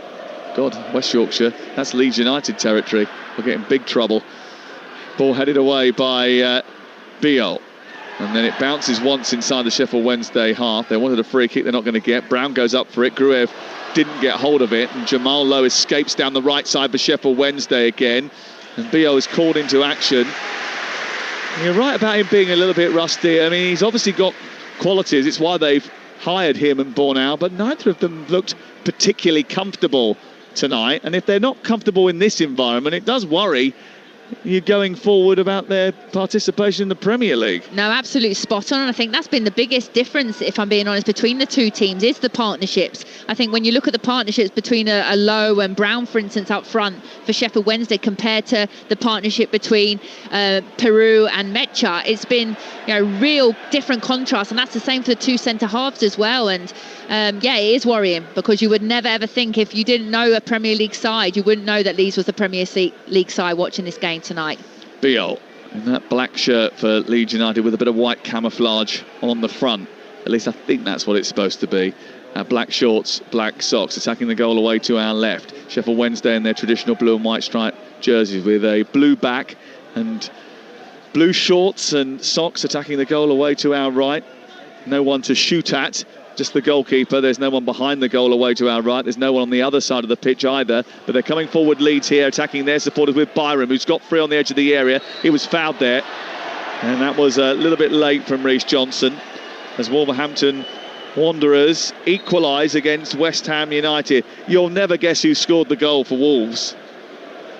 Jørgen Strand Larsen, who Newcastle United are prepared to pay £60 million for. 23 million he cost and a permanent deal 1 month ago.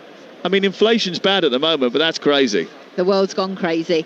And just highlighting this now in the game, what happened there and how Leeds have got this free kick now outside the box is because of them third man runs. And this is what I've been saying Leeds have to do. They have to have the players that are going to stretch the play. And then what's happened is Sheffield Wednesday's line have dropped. Then they've had to squeeze back up, and then they've been able to get the ball wide, create those 1v1s. And now they've got a great shooting position here. Free kick then, 4 yards back from the edge of the penalty area for Leeds United. And it's Aronson and Pirro standing over it. Pirro strikes it left-footed towards the far corner. It's not too far away. It's a really good effort, actually. He was off target. He looks to the heavens. He knows how close he was. He approached it. It was a 45-degree diagonal angle. He stepped up left-footed, arced it towards the far corner. Maybe just a little bit too straight. Didn't curl back in right at the very last, which is what he would have hoped for. Yeah, it's a better effort this time round, but I think you're spot on there with the execution. There's just not enough whip on the final ball, not follow through and crunch through, which is why the ball's gone wide and hasn't come back in towards the goal in the far post, which is what he was aiming to do. And I think he's been quiet tonight. We talked about how Peru and Mecha were going to fit into this team. Both of them are number 9s, and does Peru really want to be playing in that number 10 role? If I was a number 9 for the team, I wouldn't be wanting to drop deeper and playing in that role. Well, Mecha stretching to try and reach a loose ball. It's cleared by Horvath, but only as far as Pirou. It's poor defending. Aronson with a shot, takes a deflection. Brilliant work by Johnson to get out to him and deflect it behind and away for a corner. Well, they made a real mess there of the back pass that went back to Horvath. It was hunted down by Mecha. He cleared it, Horvath, but straight to Pirou. Pirou then sent it forward. They had another opportunity, and when it came to the edge of the box and it fell to Aronson, it was a brilliant block by the sliding Reece Johnson. We're going to get Calvert-Lewin for the first time in a Leeds United jersey in the next few moments. But first of all, here's the corner, far side, taken short and given by Harrison to Aronson, who weaves his way into the box, shoots low towards the near post, and Horvath ensures that it hits the side netting. I don't know if he got a touch on that or not. They are going to give a goal kick here. Willie Gnonto is also going to come on for Leeds United as they look to try and inject a little bit of dynamism into this team. Oh dear. Yeah, oh dear indeed. I think I've been in this position before when you're coming up against a team that probably player for player, they're stronger than you. You're 55 minutes in, you've done okay, it's 0-0. You're getting tired legs now. You're looking at your bench and thinking, have we got anyone to come on? Probably not. And then you're looking at their bench and you're looking at Calvert-Lewin, someone that's played in the Premier League for many years. Gnonto, one of their key players last season. You're thinking, this is going to be a long 30 minutes. Well, it's been a brave performance by Sheffield Wednesday. Look, I mean, that word is bounded around probably too much sometimes, but actually, this is a team made up of teenagers, basically, that have competed with a group of players that are part of a Premier League squad. They have done very well up until this point to keep Leeds United at bay. There has been a little bit of pressure in the last few minutes, though. It is still 0-0. You are listening to Talksport 2, and the reinforcements are coming for Leeds United. Longstaff, who's been lackadaisical, not decisive enough in the middle of the park, just wafts his foot at the ball. It ends up going towards Mecha, and he's pushed off the ball by Sekiru, commits not necessarily a foul, but gets hold of the ball enough to poke it behind and away for a corner away to our left-hand side. Barnsley lead Rotherham by 2-1. Brentford are 2-0 up away at Bournemouth, and Wolverhampton Wanderers have just had another 10 million on Jørgen Strand Larsen. They've come from behind to lead 3-2, and he scored 2 of the goals. Here is Okafor nudging it back, plays it to Aronson, left side of the penalty area. Harrison with a cross, which is flipped away by Lowe, comes back to Harrison once again, being wrestled with by Thornton in the middle of the park, comes out to the left once again, and it's excellent work. That was superb work. It's actually Shipston who was hassling and causing Harrison all sorts of problems. He takes on Sakira down this left-hand side, plays it into Longstaff, a diagonal ball to the far post looking for Perot. It goes over his head and almost goes out for a goal kick. He then plays it against Reece Johnson, and then it clips him on the way through, goes out, and it is going to be a goal kick away to our left, and we're going to get these changes. They have a new number 9 at Leeds United. His name is Dominic Calvert-Lewin. He'll be on in just a second. Willie Gnonto comes on for Aronson. That's the first change tonight for Leeds United. And the second change, I think, will be rather interesting. Can you imagine if a former Sheffield United trainee comes back to haunt Sheffield Wednesday? And he's not going to be popular around here, but he is popular with the Leeds United supporters away to our left. He's on, and Metcher is off. Calvert-Lewin, wearing 9, leads the line for Leeds United. I thought it was really interesting when he was asked, you know, there's some other big clubs that have been interested in you. Why did you not go there? He went, I've gone to a big club. I've gone to Leeds United. No, I like it. And I think Calvert-Lewin's a player, he just needs to play. Yeah, I think everyone knows, he's been massively injury prone, and as a player that's so frustrating, because I think when you know what he's got, and I know I talk about potential, what he's been able to produce, it's such a shame to see a player like that continually getting injured. So for me now, it's firstly, keep him fit. Then if you see a happy Calvert-Lewin, he's absolutely going to help this Leeds team in the Premier League this season. Yep, he has had too many injuries, and he knows that. He works hard, though, and he lives right off the field. And he's bursting into the box now, looking to try and profit from Gnonto's forage forward over on the right-hand side. Gruev gets it back. They've made 2 changes. Leeds United, Gnonto and Calvert-Lewin are on for the final half an hour of this game, hoping to ensure that they don't have to go to a penalty shootout. Here is Pirro, back to Harrison. Harrison trundles forward, gives it to Okafor. Okafor twists and turns and tries to get into a crossing position. He's got someone to aim at now. Goes back to the left. Harrison, he can cross it. He does. He looks for his former Everton colleague. It's flicked away only as far as Gnonto. Gnonto on the edge of the area on the other side tries to get the ball back into the box, but is shuffled out towards the middle of the park. And then they look to build again with Longstaff, who moves forward. Out to Harrison, back in field to Biol. Biol looks up, nudges it right. Bornau out to Gnonto, who's in the right wing position looking to face up Johnson. Looks to try and take him on, goes on the outside, then twists back infield, gives it to Pirro, and then on to Byram, free on the edge of the area. Didn't really have the propensity to play the quick first-time ball round the corner, and has wandered into a bit of traffic, kept hold of the ball somehow, and Longstaff has worked it wide, and now Byram can cross from the right wing position in towards the near post, away by the big central defender Ernie Weaver, but only as far as Bornau, and the pressure is certainly coming on from Leeds United now. 0-0 the score here at Hillsborough. Sheffield Wednesday on the back foot from Leeds United. It's collected over on the far side by Byram, into the path of Gnonto, back to Byram again. Byram with the cross into the box, too high for Calvert-Lewin. It'll come through to Harrison, who cracks it against the back of Sakira, and it goes towards the halfway line. Pressure. Absolutely pressure. I think you can tell straight away by your commentary. You can tell the game has come alive. You know, it's quicker, there's more purpose. Balls into the box with Calvert-Lewin in the air. That's a threat. Here's Gnonto, low ball in towards the near post, and stretching to put the ball behind was Cole McGee in front of his goalkeeper, who did call for it but not loud enough.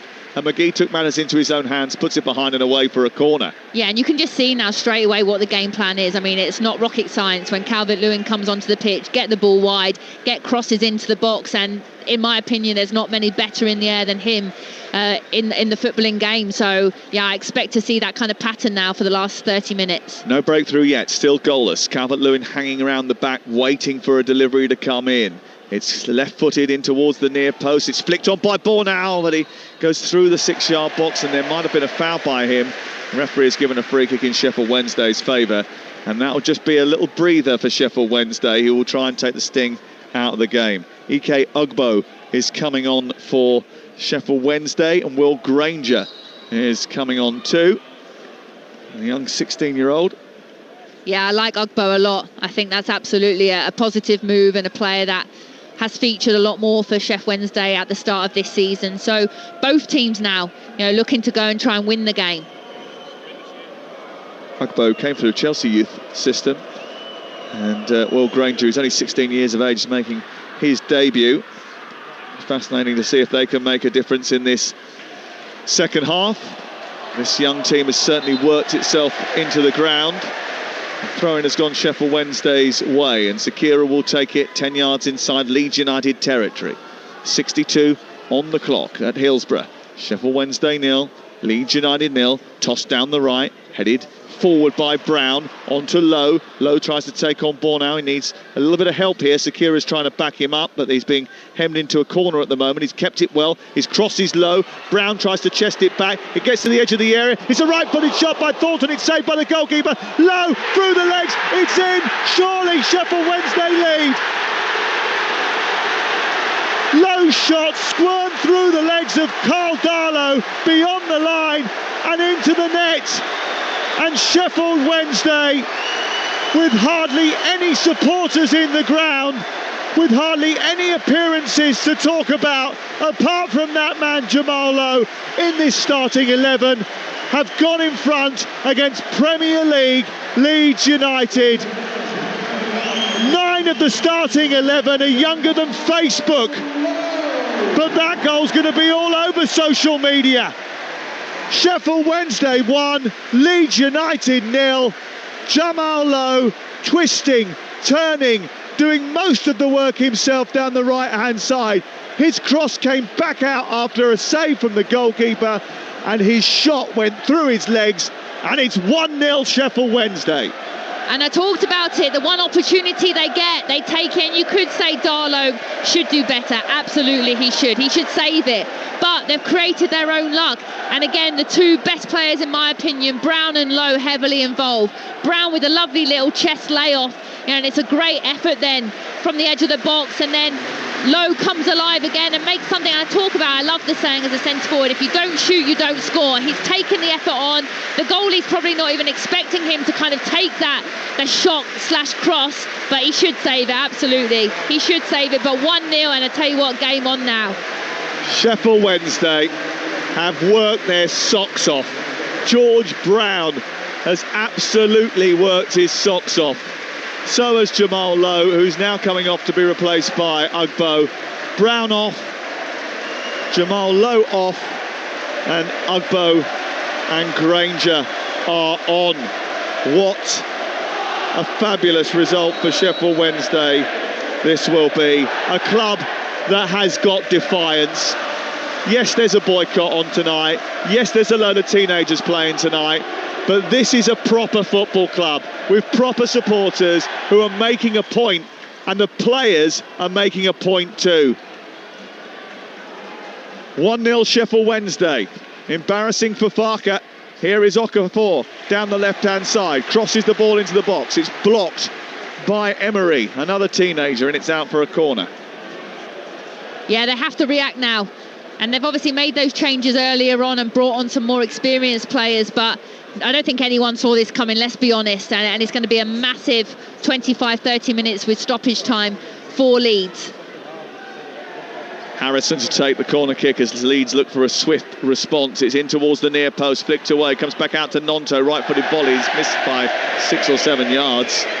And it goes behind and away for a goal kick, and they'll waste all the possible moments they can now, Sheffield Wednesday. How they would love to get a first win in 90 minutes of the season. They did win in the first round of this competition on penalties. Can they get their first 90-minute win of the campaign under Henrik Pedersen, who's made a couple of changes now as they look to try and get a victory against Leeds United? And Leeds and Sheffield Wednesday have had some ding-dongs over the years. Sheffield Wednesday victories have certainly been few and far between. The last player to score a winning goal in a bout between these two here was Gary Hooper. Remember him? He got a brace in a championship win back in October 2017. There was the memorable 6-0 win here 11 years ago that the Wednesday fans still sing about. There's probably some of them actually listening to the radio tonight, singing the song about that 6-0 victory 11 years ago. They love to taunt Leeds with that, but there hasn't been much taunting in that direction for some while now. But maybe tonight, well, there'll certainly be a bit of trolling on social media if it stays like this, that's for sure. Harrison forward, cleared away by Thornton, picked up in the left wing position by Okafor, but he's dragged to the floor and the free kick is given quickly and they restart the game. And then Bornau tries to play it out to Byram. Byram checks back, gives it to Bornau. Back into Gruev. Gruev plays it left. Biol takes it on. Again, this has been a familiar pattern throughout the whole of the game. The amount of touches that Bornau, Gruev and Biol have had in their own half has been frightening, really. They need to get it forward. They do now. It comes towards Okafor, who shoots. It's saved by the goalkeeper. Back to Gnonto. It's another brilliant save by Horvat. Excellent work by the goalkeeper, stopping from Okafor and then from Willie Gnonto. Yeah, it's a brilliant save there. Double save by the keeper. Tremendous. I actually think Okafor has to do better. I think he rushes his shot and he should go far post. It's actually a really poor finish by him. Gnonto into the box. Spooned away by Sakira. Picked up by Harrison. Okafor tries to play it round the corner. Across comes Ugbo to try and cause a bit of disruption. Ball picked up and sent centrally for Bornau. They switch wings again, Leeds United. 68 on the clock. It's 1-0 to Sheffield Wednesday. Out on the right-hand side. The ball is crossed into the box towards Calvert-Lewin. Okafor was arriving. Blocked by the Sheffield Wednesday defence. Comes back out to the left-hand side and Harrison. He drips the ball into the area. It goes right through the other side. Kept alive by Gnonto. Still 1-0 Sheffield Wednesday. Gnonto pokes it forward, but good defending by Reece Johnson, holds him up, and they have to reset and go all the way back to the halfway line. Leeds United, who tore up the Championship last season, and with Wednesday in it last season, they came up against one another twice. Both games against the Owls ended in Leeds victory, 2-0 and 3-0. Well, what they really want, Leeds United, is to find a way to stay in the Premier League this season. No promoted side has done that since Nottingham Forest. But if they are going to do that, they're going to have to perform a hell of a lot better than they have done tonight. And it's different personnel. It's going to be different opposition when they get to the Premier League at the weekend. But they got Newcastle on Saturday, and I was at Newcastle last night. And I tell you what, you've got absolutely no chance of giving half measures against that mob. No, you're absolutely spot on, and you could say, look, do they want to progress in this Cup, extra games? But for me, momentum is so key in football. You know, winning games, good performances, and if they're taking a performance like this and a result like this into Newcastle, then it's going to be a sticky patch for Leeds. It strengthens the hand of Daniel Farker, who says we need more attacking options. A couple of them are on the pitch now. Here's Gnonto driving into the box. Lovely run, right-footed shot, blocked by McGee. Brilliant defending again by the teenager. And the 19-year-old Cole McGee has been absolutely terrific tonight. He's played on the left side of the three at the back. Weaver in the centre. Those two have been superb. I love it, and we don't see enough of this in the Premier League, in my opinion. That old school defenders that just want to defend, you know, nothing else fancy, bodies on the line. That's what they're paid to do, and that's what McGee and Weaver have done tonight. It's been brilliant. Any half a yard they've got a block in. I'd love to know the stats on how many shots Leeds have actually had and then been blocked. Yeah, I mean, it's been a very difficult night for Leeds United, and so much so, Tash, that they're bringing on all the big guns now, aren't they? On comes Stack, on comes Bogle, off comes Byram, and off went Grueb. So Anton Stack, who is supposed to be one of their most impressive summer signings. I must admit, I saw him in the first game against Everton, and he was excellent in that match. And he looks suited to the Premier League. Unlike some of the others that have played tonight, look a little bit off it, a little bit rusty. And they're going to have to sharpen up if they want to force their way into Daniel Farker's plans. Bogle on that right-hand side is going to be a major asset too. And Stack floats him the ball, one substitute to another. He holds on to it just about, despite the pressure that's been advanced on him by Sheffield Wednesday. Pirro, lovely feet, tries to get to the edge of the area, was tugged back there by Sakira, and that's going to be in fact it was Shipston who tugged him back. That's going to be a yellow card. That's our first yellow card we've had of the night. Which is quite surprising, to be honest, because it has been quite a lively game, some big tackles going in. But I think you can see straight away that the difference in quality with the likes of Stack coming on, you know, switching that ball, 40-yard ball out to Bogle, who is going to be key for them now going forward and creating chances. And they've had a couple of opportunities like this throughout the game and haven't made the most of it, you know, just outside the area. Let's see if they can test the keeper a bit more here. Kiryu Matsuki has scored for Southampton. They lead 3-0 away at Norwich. Wigan 1-0 up against Stockport. And Sunderland lead, well, actually have pulled the goal back against Huddersfield. They were behind against Huddersfield. They pulled it back right at the very end of the game. Mark Guiu, on loan from Chelsea, has scored with 6 minutes to go there. That could be going to penalties at the Stadium of Light. That's where Adrian is tonight, over on Talksport, if you want to follow all the action. This is intriguing, though. Sheffield Wednesday lead Leeds United by a goal to nil. Sheffield Wednesday have played basically a youth team tonight. Harrison standing over the free kick. He hits it straight into the wall. Comes back out. He receives it again. Looks to try and get it back into the area. Hits Ugbo in the unmentionables. He goes to the edge of the penalty area. Plays it out towards the right-hand side. Nonto shifts it one way then the other. And his right-footed cross goes all the way through the box and out the other side. Too big from him. And Okafor retrieves it. Kept alive by Longstaff. 1-0 to Sheffield Wednesday. Pressure from Leeds United, but they haven't managed to pierce this defence. And when they have, Horvat has come to Sheffield Wednesday's rescue. Nonto jinking forward. Bogle too heavy for him. It's going to be a free kick though because of the foul by, I think, a combination of Ugbo and Johnson on that far side. It's going to be a free kick to Leeds United. Yeah, and it's 17 silly. to play. It's silly though, and I think for me, Ugbo, his experience, he's one of the more experienced players on the pitch. He's almost come on and done the role of Lowe, what he did in the first 45. 26-year-old Canadian, needs to do better there. They're not going anywhere. Now again, you've given away a cheap free kick in a dangerous area. You know how good Leeds are in the air with the likes of Calvert-Lewin coming on now, and they need to manage the game better in these last 15-20 minutes. Yep, there's not long to go. We need another goal from Leeds if we're to get penalties tonight. Here is Harrison over on the far side. Right hand in the air. And the delivery is very big. Easy for Horvat to come and punch, and he grabs it the second attempt. He's not got the best hands in the world, but he has done brilliantly at shot stopping tonight. And when he's had to come and claim something, he has. Here comes Granger, speeding forward. Longstaff looks as if he handled that. It's gone out for a throw-in down by the corner flag, but it did look for a moment there as if he had just slightly lent into the ball, Longstaff. I mean, you've seen that. It happened obviously with Everton as well, so you've seen that given, and credit to Horvath there as well to make the save and then to kick it out like that and create that kind of counter 1v1 opportunity for Sheffield Wednesday, and also allows them to take a breather, allows them to pretty much get deep in the half of Leeds United. Can they then create something from this long throw? Here is the throw by Sakira in towards the near post, headed away by Beale. And Sheffield Wednesday on the attack. And West Ham have been beaten and knocked out of the Carabao Cup by Wolverhampton Wanderers to further pile the pressure on Graham Potter. They go and play Nottingham Forest this week. Cambridge have knocked out Charlton 3-1, the full-time score there. We could have another upset here. Sheffield Wednesday trying to knock out Leeds United. Do you know what I've been so impressed by as well, Sam, is the game management. Now, these players are so young, so to be able to manage a game like this is really impressive.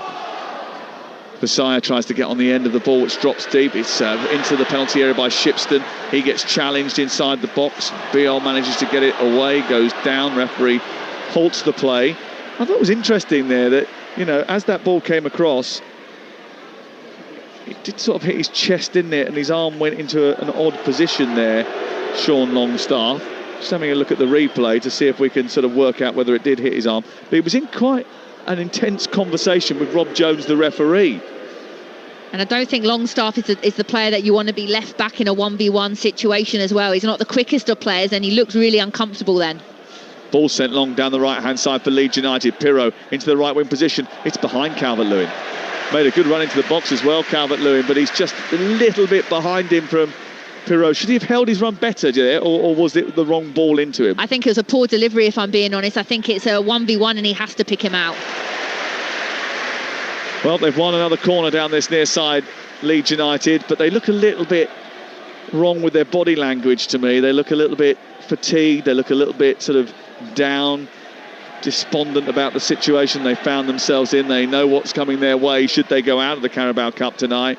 An experienced group of Premier League players against a bunch of teenagers. You know what the headlines are going to be.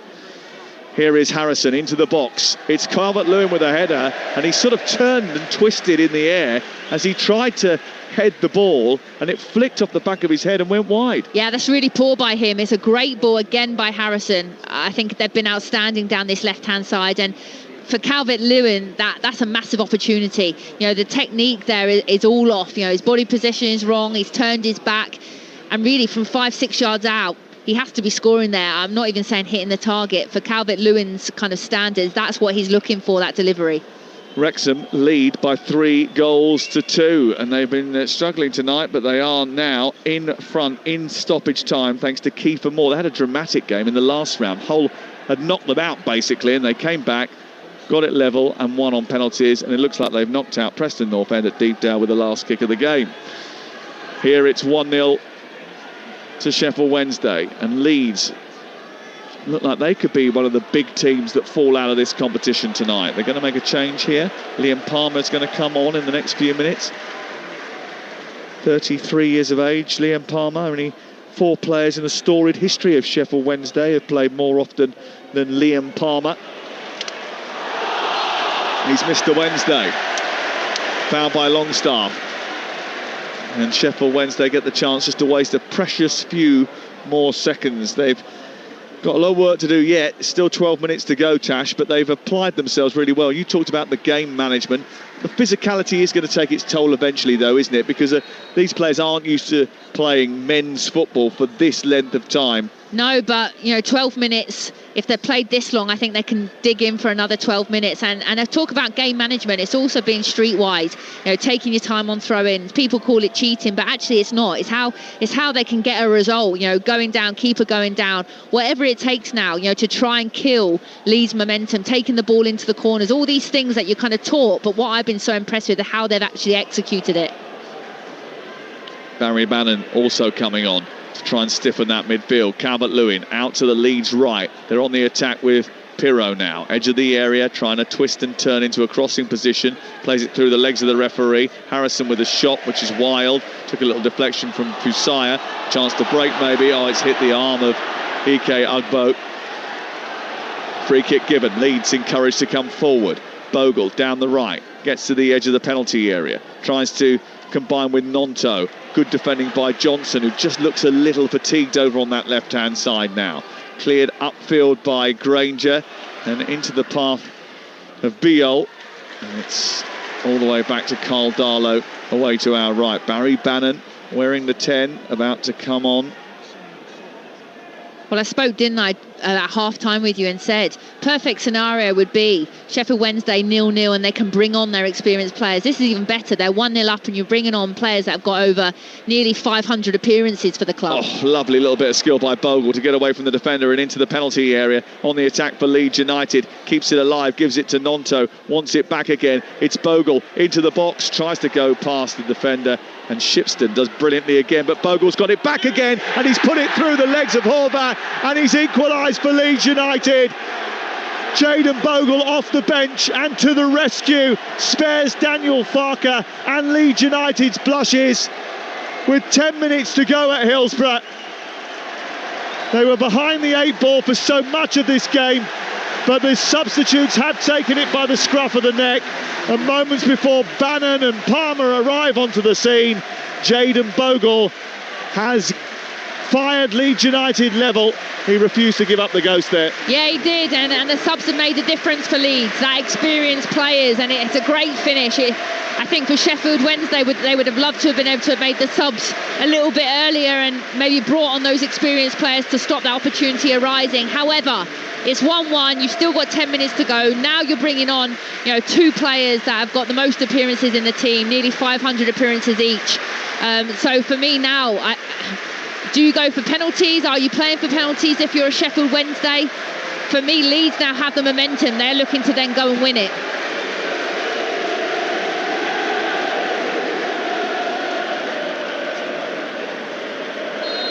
Well, Bannon is on and Rio Shipston is off. And the other change, Shakira, has gone off and on has come Palmer for the final 9 minutes of this game. And it's going to be fascinating to see what happens, whether or not they hold on for penalties, whether or not Leeds can force a winner here, whether or not Sheffield Wednesday can get another late chance. Celtic are out of the Champions League. West Ham are out of the Carabao Cup. Brentford lead in their game away at Bournemouth. here. It's 1-1 going into the final 8 minutes, and we've got a tense 8 minutes. And after, let's be honest, the first half was insipid, really, but the second half has been much better, Tash. It has been much better, and it's crazy to think that Sheffield Wednesday will probably actually be disappointed if it does go to penalties with how well they have done with only 10 minutes to go. But I think if you were given them that choice before the game, they absolutely would have snapped your arm off. Dan James about to come on for Leeds United, another big hitter coming off the bench. We've had Bogle, we've had Stack, we've had Nonto, and now we're getting Dan James coming on for Leeds United, just to make sure that there's pace in abundance in that front line going into the final few minutes. Here is Harrison down the left, chipping the ball into the box, held up by Calvert-Lewin on his chest. He centres the ball into the box, it eludes Nonto, comes back to Bogle, and he gets right underneath it and fires it into the Leeds fans behind the goal. Here's the change. On comes James, off comes Okafor. Would you sum up his debut as promising or with more work to do? Promising, if I'm being honest. If you look throughout the starting 11, he absolutely had some real key moments in the first half. One that Aronson should have scored against. He's been positive, he's cut in on his right, he's been able to go down the line and put on some good balls, good footwork as well, won a lot of free kicks in and around the edge of the area, so absolutely promising. And I also think the changes now as well will be penalty takers, you know, who is comfortable, who is the penalty takers. Well, certainly Metcher took the penalty on opening night, the penalty that won them the game against Everton. Be fascinating to see who the 5 penalty takers are this time around. If we get that far, we've still got 6 minutes to go, we might get a winner either way. Sheffield Wednesday have it far side. Bannon on the ball, out wide towards the left-hand side. Thornton comes forward, looks to nudge it into the path of Ugbo, but across comes Biol, who's under a bit of pressure here from Granger, manages to kick it clear, up over the halfway line. And Stack and Longstaff in the middle of the park managed to help it out to Harrison. This is Nonto now on the left-hand side, with James going out to the right for Leeds United. So we go into the final 5 minutes. Here is Longstaff for Leeds. 1-1 the score on Talksport 2. Remember, tomorrow night we've got Everton Mansfield for you, and Grimsby against Manchester United. I wonder how many Harry the Haddocks we'll see tomorrow at Blundell Park. Southampton have knocked out Norwich. Wrexham have knocked out Preston. Who's going to knock out a close rival here? Sheffield Wednesday or Leeds? Almost given away on the edge of the penalty area there by Granger, but he got away with it just about and managed to kick it up towards the halfway line. A diagonal ball from Johnson from left to right. He's got cramp as he hit that. He's gone down, and they're not going to stop the game here. They're going to play on because it's not a head injury, it is cramp. Rob Jones just keeping an eye on proceedings. Now he is going to stop it. And it's because Johnson needs a bit of treatment. And Brentford have knocked out Bournemouth in the Carabao Cup. Burnley through. They've beaten Derby by 2-1 at Turf Moor. And there's still 5 minutes plus stoppage time here. Just a few instructions being given to the Sheffield Wednesday players. It's nervy moments now for the few Sheffield Wednesday supporters that are in the ground, because they've done so well to get to this stage, they don't want to throw it away. Yeah, they absolutely don't. I think it would be cruel if they didn't have the opportunity potentially to go to penalties. I think they deserve that. But I do feel like there's going to be one big opportunity. Not sure what team it'll go to, but I think, you know, there's too long left in the game. And like I said, I just think who's going to be the one to take it. I think with the likes of Bannon coming on now, with his experience, he scored last game against Wrexham. Will he have an opportunity, or will it be a Calvert-Lewin who has been out for so long, new signing? Could he get the winner? But there's definitely going to be an opportunity and a chance.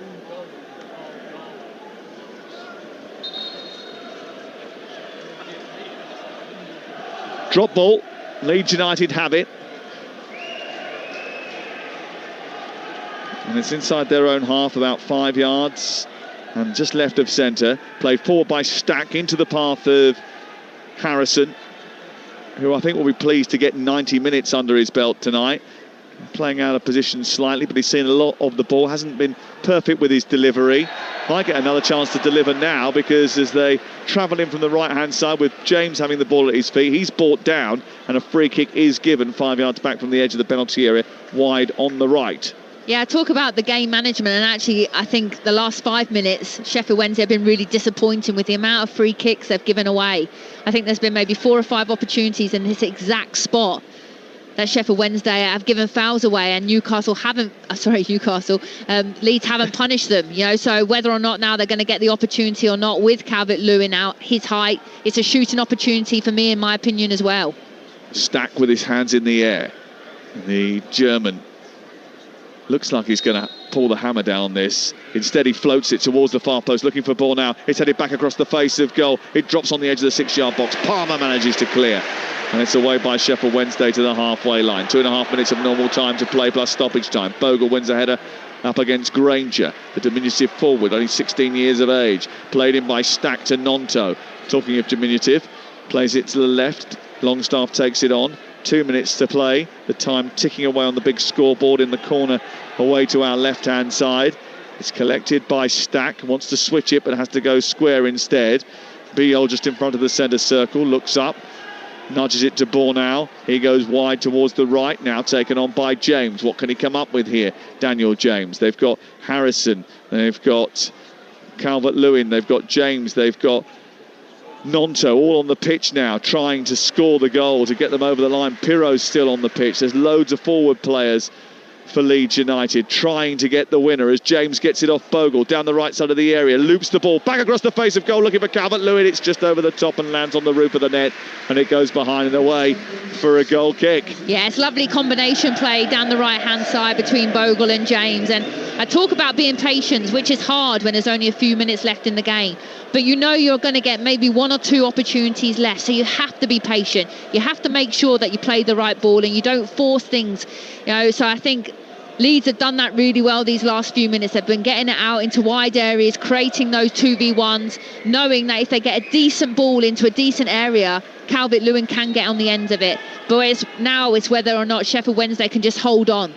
Bromley Wycombe has gone to penalties. 39,732 is the capacity here. There is 7,800 here this evening as the official attendance. And I think a lot of those tickets were bought and not filled, actually, because a lot of the supporters planned to buy the tickets, so they got the points on their loyalty cards and then didn't have to turn up. There's a load of Leeds here as well, remember, so that's not a big Sheffield Wednesday attendance.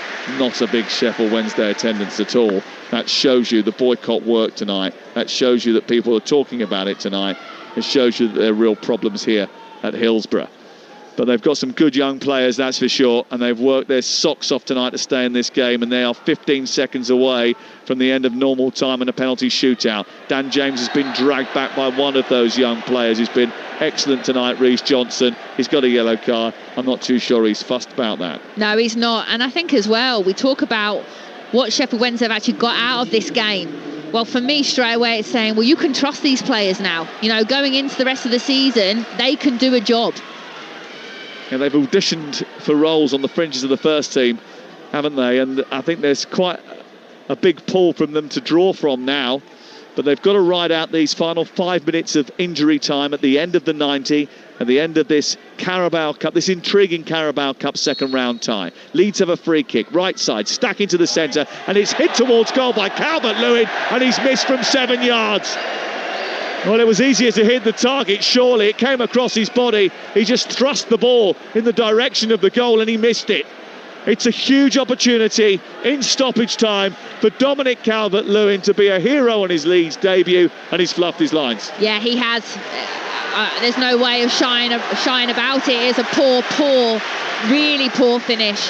You know, 2-3 yards out, like you said, get anything on it and it's a goal. And that's a striker that hasn't played in a while, and you can see he's massively rusty, and that should be game, set, match 1 for Leeds, and Sheffield Wednesday are very lucky. Well, statistically, he is the worst finisher in the top flight. It does sound harsh, that, but since the start of the 2022-23 season, he's scored 12 goals from an XG of 25.7, the biggest underperformance in that period. Second is Darwin Nunez, and his figures are much better. Here is James down the right-hand side. Low ball in towards the near post. Blocked by the defender. Comes back to Longstaff. It's on the edge of the box with Harrison. Down the outside of the box, but goes back to Nonto because Sheffield Wednesday defended so well. Granger getting back to help out his team, does superbly, guides it to halfway, and Barry Bannon is calling them out. Get up to the halfway line, don't drop deep. They're 3 minutes away from a penalty shootout here. It's going to finish 1-1 unless Leeds can come up with a winning moment. It's played towards the right. Bornau out to the far side, and Bogle looking for help from James. Too heavy with his release back to Bogle, and Bannon will see that out and away for a goal kick away to our left-hand side. And Ethan Horvat can waste a few more precious seconds. Yeah, I think that experience of Bannon, like you just highlighted there, it's invaluable. You can see he's trying to get the players up. You see their fresh legs covering the fullback.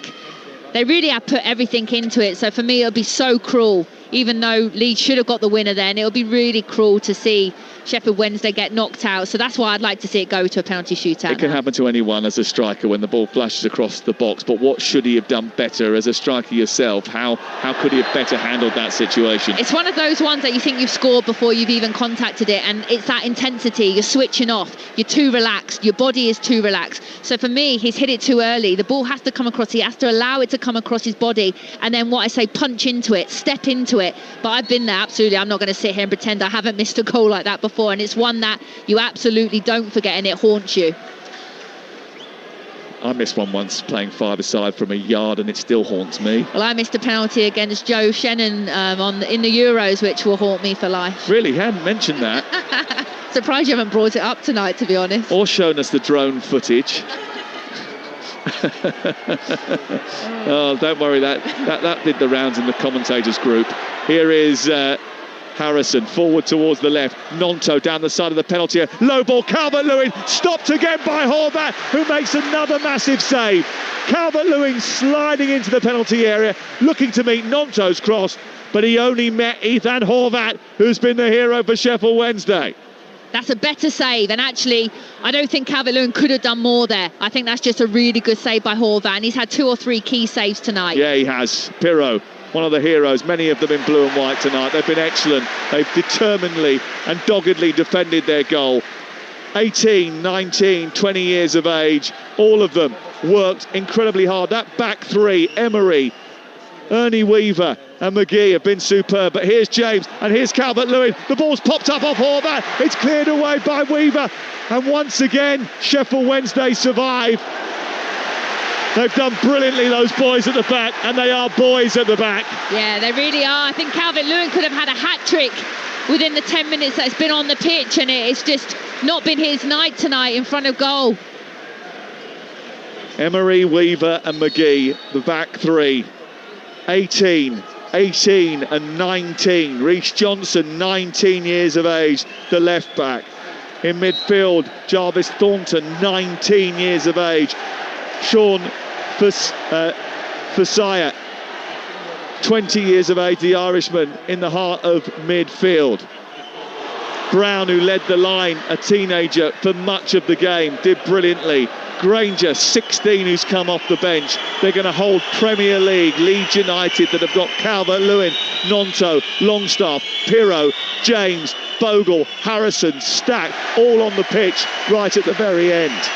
They're into the 6th added minute at the end of the 90. Are Sheffield Wednesday going to take this to penalties? It's the least they deserve, really, after such a terrific, wholehearted performance. They're trying to waste time here. The full-time whistle about to go. Penalties about to come. It's sent long. And Sheffield Wednesday win a moral victory over Leeds United by taking them to penalty kicks with a relative youth team. Excellent work from Henrik Pedersen and his young group. They have beaten the odds, and the odds were massive. They were 25-1 to win this game. Leeds United were 12-1 on. If you had a bet on a draw, you're buying the drinks tonight, because it's finished 1-1, Tash. Brilliant game. Well, I'd talk about game. Second half, absolutely, it came to life. And I think when you're looking at the overall game, Sheffield Wednesday, I've definitely been the most impressed with. It's been brilliant. We talked about who I was excited to watch today, you know, some of the Premier League stars, but actually, if anything, the standout players have been those young players. Your McGee's, absolutely. You know, your Browns up front, Lowe's who worked their socks off. I mean, really, you could go through the whole 11. Horvath, who we kind of questioned his handling in the first half. Well, he's absolutely kept his team in the game with 2 or 3 point-blank saves, so he'll be full of confidence going into this penalty shootout. And if anything, you could say Leeds could have won it at the end, but I think they're lucky to have come back into this game. I think they've had to bring on their big guns, they've had to bring on the subs to change the game, which they have, and now it's anyone's. What end do you take the penalties at? The one with fans in, but they're Leeds, or the ones without any fans in? I mean, that would be bizarre if you're shooting against an empty stand. I mean, I really have never witnessed anything like this before. You know, it kind of reminds me of when I used to play, to be honest, back in the day when you had, you know, very little crowd. So, yeah, let's hope it's against kind of the crowd there, the Leeds United fans, because that's what the players want. They want an atmosphere, and I think it would be a bit crazy to shoot into an empty stand. Well, let's see what happens and who's going to be brave enough to step up and take a penalty. There's a lot more senior players in that Sheffield Wednesday team now than there were at the beginning of the match. You've got Bannon, Palmer, Ugbo, all could step up and take penalties. For Leeds United, you've got a lot of first teamers in there as well now, but some of the youngsters are going to have to take them for Sheffield Wednesday, that's for sure. Yeah, and I think that's probably the downfall, in my opinion, that maybe the nerves might get the better of them. I think it's great that you've got your Bannons on now and some more of your experienced players like Palmer's, but when you look now, some of these young players probably would have never taken a penalty in their lives, you know, especially in a kind of occasion like this with their kind of pressure that they're feeling. And I think when you look then at the Leeds United team, you know, this will be more of a familiar process for them. Is this better for them that there is hardly anyone here in relative terms? Yeah, there's 7,000 people here, but in relative terms to a normal championship match, to a normal Carabao Cup tie, if you're playing Sheffield Wednesday Leeds, normally this place is full. It isn't tonight. Does that help them? No, it's a great point, and I probably agree with you that yes, it would. And I think if they're shooting to the Leeds fans, then that's going to be really tough for Sheffield Wednesday. So if anything, they probably would prefer to be shooting to the empty stand. Well, they're going to shoot at the empty stand, and that makes it more of an environment that they're used to, right? Yeah, like a training ground, you know, and we talk about that, how it's so hard to practice penalties, you know, with big crowds, with people putting you off behind the goal, but actually this is bizarre, you know, there's no one there. It's like being in a training ground with just you and the keeper. Well, the two goalkeepers starting to travel away to our right-hand side. A Yorkshire derby and bragging rights up for grabs in the Carabao Cup second round. A penalty shootout between Sheffield Wednesday and Leeds. And I always think, what do you do in a penalty shootout? Does your best player go last or first? I always think you shoot from a position of strength. Your best player goes first, and Henrik Pedersen agrees. Barry Bannon will take the first kick. Yeah, absolutely. I think you've got to start strong, get off the mark well, and yeah, this is a player with so much experience, and I see him slotting this one away. Well, no crowd to put him off, just Carl Darlow to beat away to our right-hand side. It will be Barry Bannon, who's come off the bench, the Scottish international, long-time servant of Sheffield Wednesday, to take the first kick. He's left-footed, he arcs his run up, stands hands on his hips before he breathes in one last time before stuttering and striking the ball into the near corner and giving Sheffield Wednesday the advantage in the shootout 1-0. I mean, you don't score a better penalty than that. You know, the little stutter, but then the composure, side netting, whipped into the corner, keeper's gone the wrong way. Great start. Joel Peru sometimes takes penalties for Leeds United, did last year in the Championship. He receives the ball from Carl Darlow. He's the first player in Leeds United black to take the ball in his hands and plant it on the spot. He takes on Ethan Horvath, who has made some key saves over the course of the 90 minutes. It's Pirro to step up, left-footed, and it's a brilliant save by Horvath. Terrific goalkeeping He reacted really well. It was fiercely struck. It wasn't in the corner. It was actually quite close to him, but it was hit with some venom. And he still did brilliantly and agilely moved to his left to stop it. Yeah, he read it well. It's a good height for a keeper, that mid-height, not low, not high. So if the keeper guesses right, then it's quite a comfortable save, and he's done that. Ike Ugbo to force home the Sheffield Wednesday advantage. Remember, this is a team of teenagers that started the game. A few more experienced heads came on towards the end. 1-1 on 90 minutes. This for 2-0 in the shootout. Ugbo scores. I mean, these are top penalties, by the way. They really are. I mean, both of them very identical, left foot, right foot, but the little shuffle, then the stop, and again the keeper's gone the wrong way and he's just side-footed it really comfortably, bottom right, into the corner. Well, he may be forged in Sheffield steel, but the former Sheffield United trainee Dominic Calvert-Lewin is not very popular at Hillsborough. He played for Sheffield United. He's now playing for Leeds United. He missed a good chance at the end of the game. He takes the second Leeds penalty and they need to get on the board. He steps up right-footed. He blazes it over the bar. Dominic Calvert-Lewin sends the ball into the sky. And Sheffield Wednesday are so close to knocking out Premier League Leeds United now. I mean, it's awful. It's really ugly. And you know what? I feel sorry for him, because right now I'm looking at a player that just looks so low in confidence. A player that's been injured, has got his opportunity now, has missed 3 sitters in the game since he's come on, and now he's blasted it over the bar. Liam Palmer.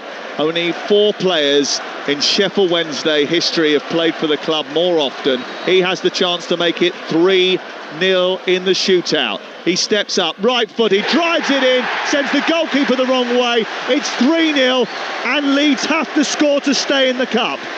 I mean, I haven't seen better penalties. I also think that Darlow's going too early. He's selling himself too early, but again, the player's read it, he's gone the other way, and it's really calm and a lot of pressure now. Sean Longstaff, summer signing from Newcastle United, hardened by the northeast, has to score to keep Leeds in the cup. He steps up, right-footed, it's saved, Leeds are out. Sheffield Wednesday, with a team of teenagers, have knocked out their Premier League Yorkshire rivals. Ifan Horvat has saved 2 penalties, Leeds haven't scored 1, and Sheffield Wednesday have scored all of those, and they can barely believe it. The boys in blue have done a job on their illustrious Premier League opponents and knocked them out of the Carabao Cup with a performance of Sheffield steel and iron nerves in the shootout. Absolutely terrific from Sheffield Wednesday, and at the end of a cruel summer there is a golden twist of fate. They've knocked out Leeds United on a penalty shootout after a wonderful, brave performance. Tash Dowie. I mean, do you know what? I'm almost sitting here a little bit sad, if I'm being honest, because I think they should be able to be celebrating in front of a full house here tonight, you know, with all the fans there for them, and they're not. So, first of all, I want to say congratulations. Brilliant performance, in my opinion, deserved. I think they deserve to go through. I can see all the young kids now celebrating together. Half of them can't believe it, but I just feel a little bit flat that they're not able to celebrate in front of all of their crowd that would have been here tonight. What a fantastic night that is for some of those Leeds, Sheffield Wednesday kids. Think about Weaver, McGee, think about Johnson, Thornton, teenagers, Rio Shipston, George Brown, players that have hardly ever pulled on the Sheffield Wednesday shirt in a senior performance before. The staff have queued up to pay tribute to them, to shake their hands, to encourage them off the field, to embrace them as they walk to the sideline. This is a significant moment in some of those players' young careers. They might not play many games of Championship football going forward. They may never put on a Sheffield Wednesday shirt again.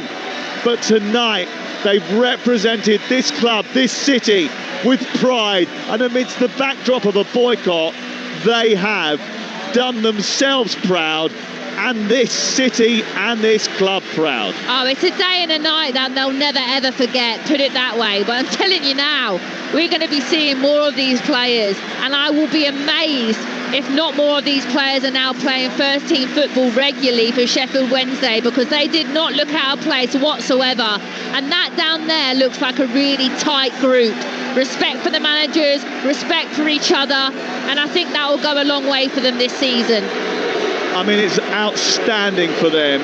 For Leeds United, it is nothing short of embarrassing. This is a humiliating result, really. Two reasons. One, it's a local rival that you've lost to.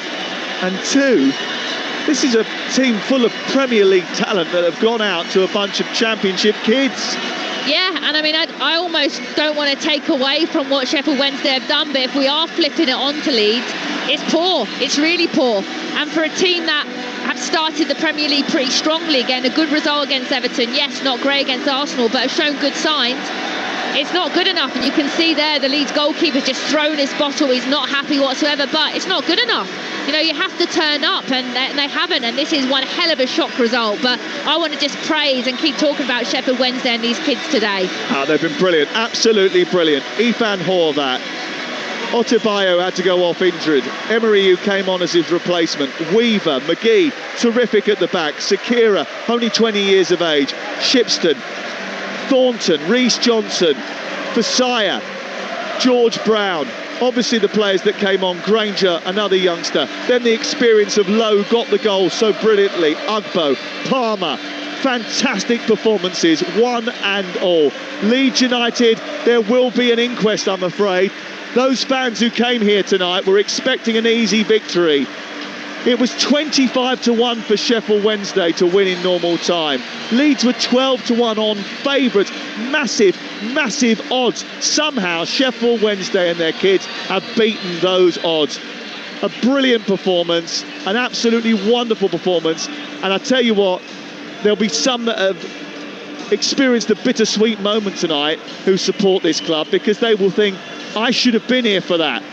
But they're sticking up for their club in a different way, Tash, and they had to do that too. Yeah, they do, and I really hope a change happens, and a change happens quickly, because I want to see this stadium full again, and I want to see those young kids getting an opportunity again. But again, momentum coming back from 2-0 down against Wrexham, winning here tonight. Hopefully this will really push Sheffield Wednesday through and have a positive season moving forward. Well, if you want to get in touch and speak to the boys on the sports bar, boy, they're going to have fun with this. 03717 22 3344. You can WhatsApp them. You can get in touch via text. It's 81089. Jason Cundy and Jamie O'Hara over on Talksport right now. We'll take your calls. 03717 22 3344. More live football tomorrow night. Everton against Mansfield and Grimsby against Manchester United. But I'm sure it won't be as storied as this, will it? Sheffield Wednesday are in a rut. They've lost their manager, half their players, the supporters are protesting, and everyone wants the chairman to pack his bags and go away. But somehow tonight they've gone through against Leeds United with a much altered 11 and overcome a Premier League team, Yorkshire rivals, and a team that they haven't beaten here since 2017. A game that felt at times like it was being played in a graveyard has ended up with Leeds United's Carabao Cup hopes being dead and buried, and a few flickers of a Sheffield Wednesday resurrection. Full time at Hillsborough. Sheffield Wednesday won, Leeds won. Sheffield Wednesday win 3-0 on penalties.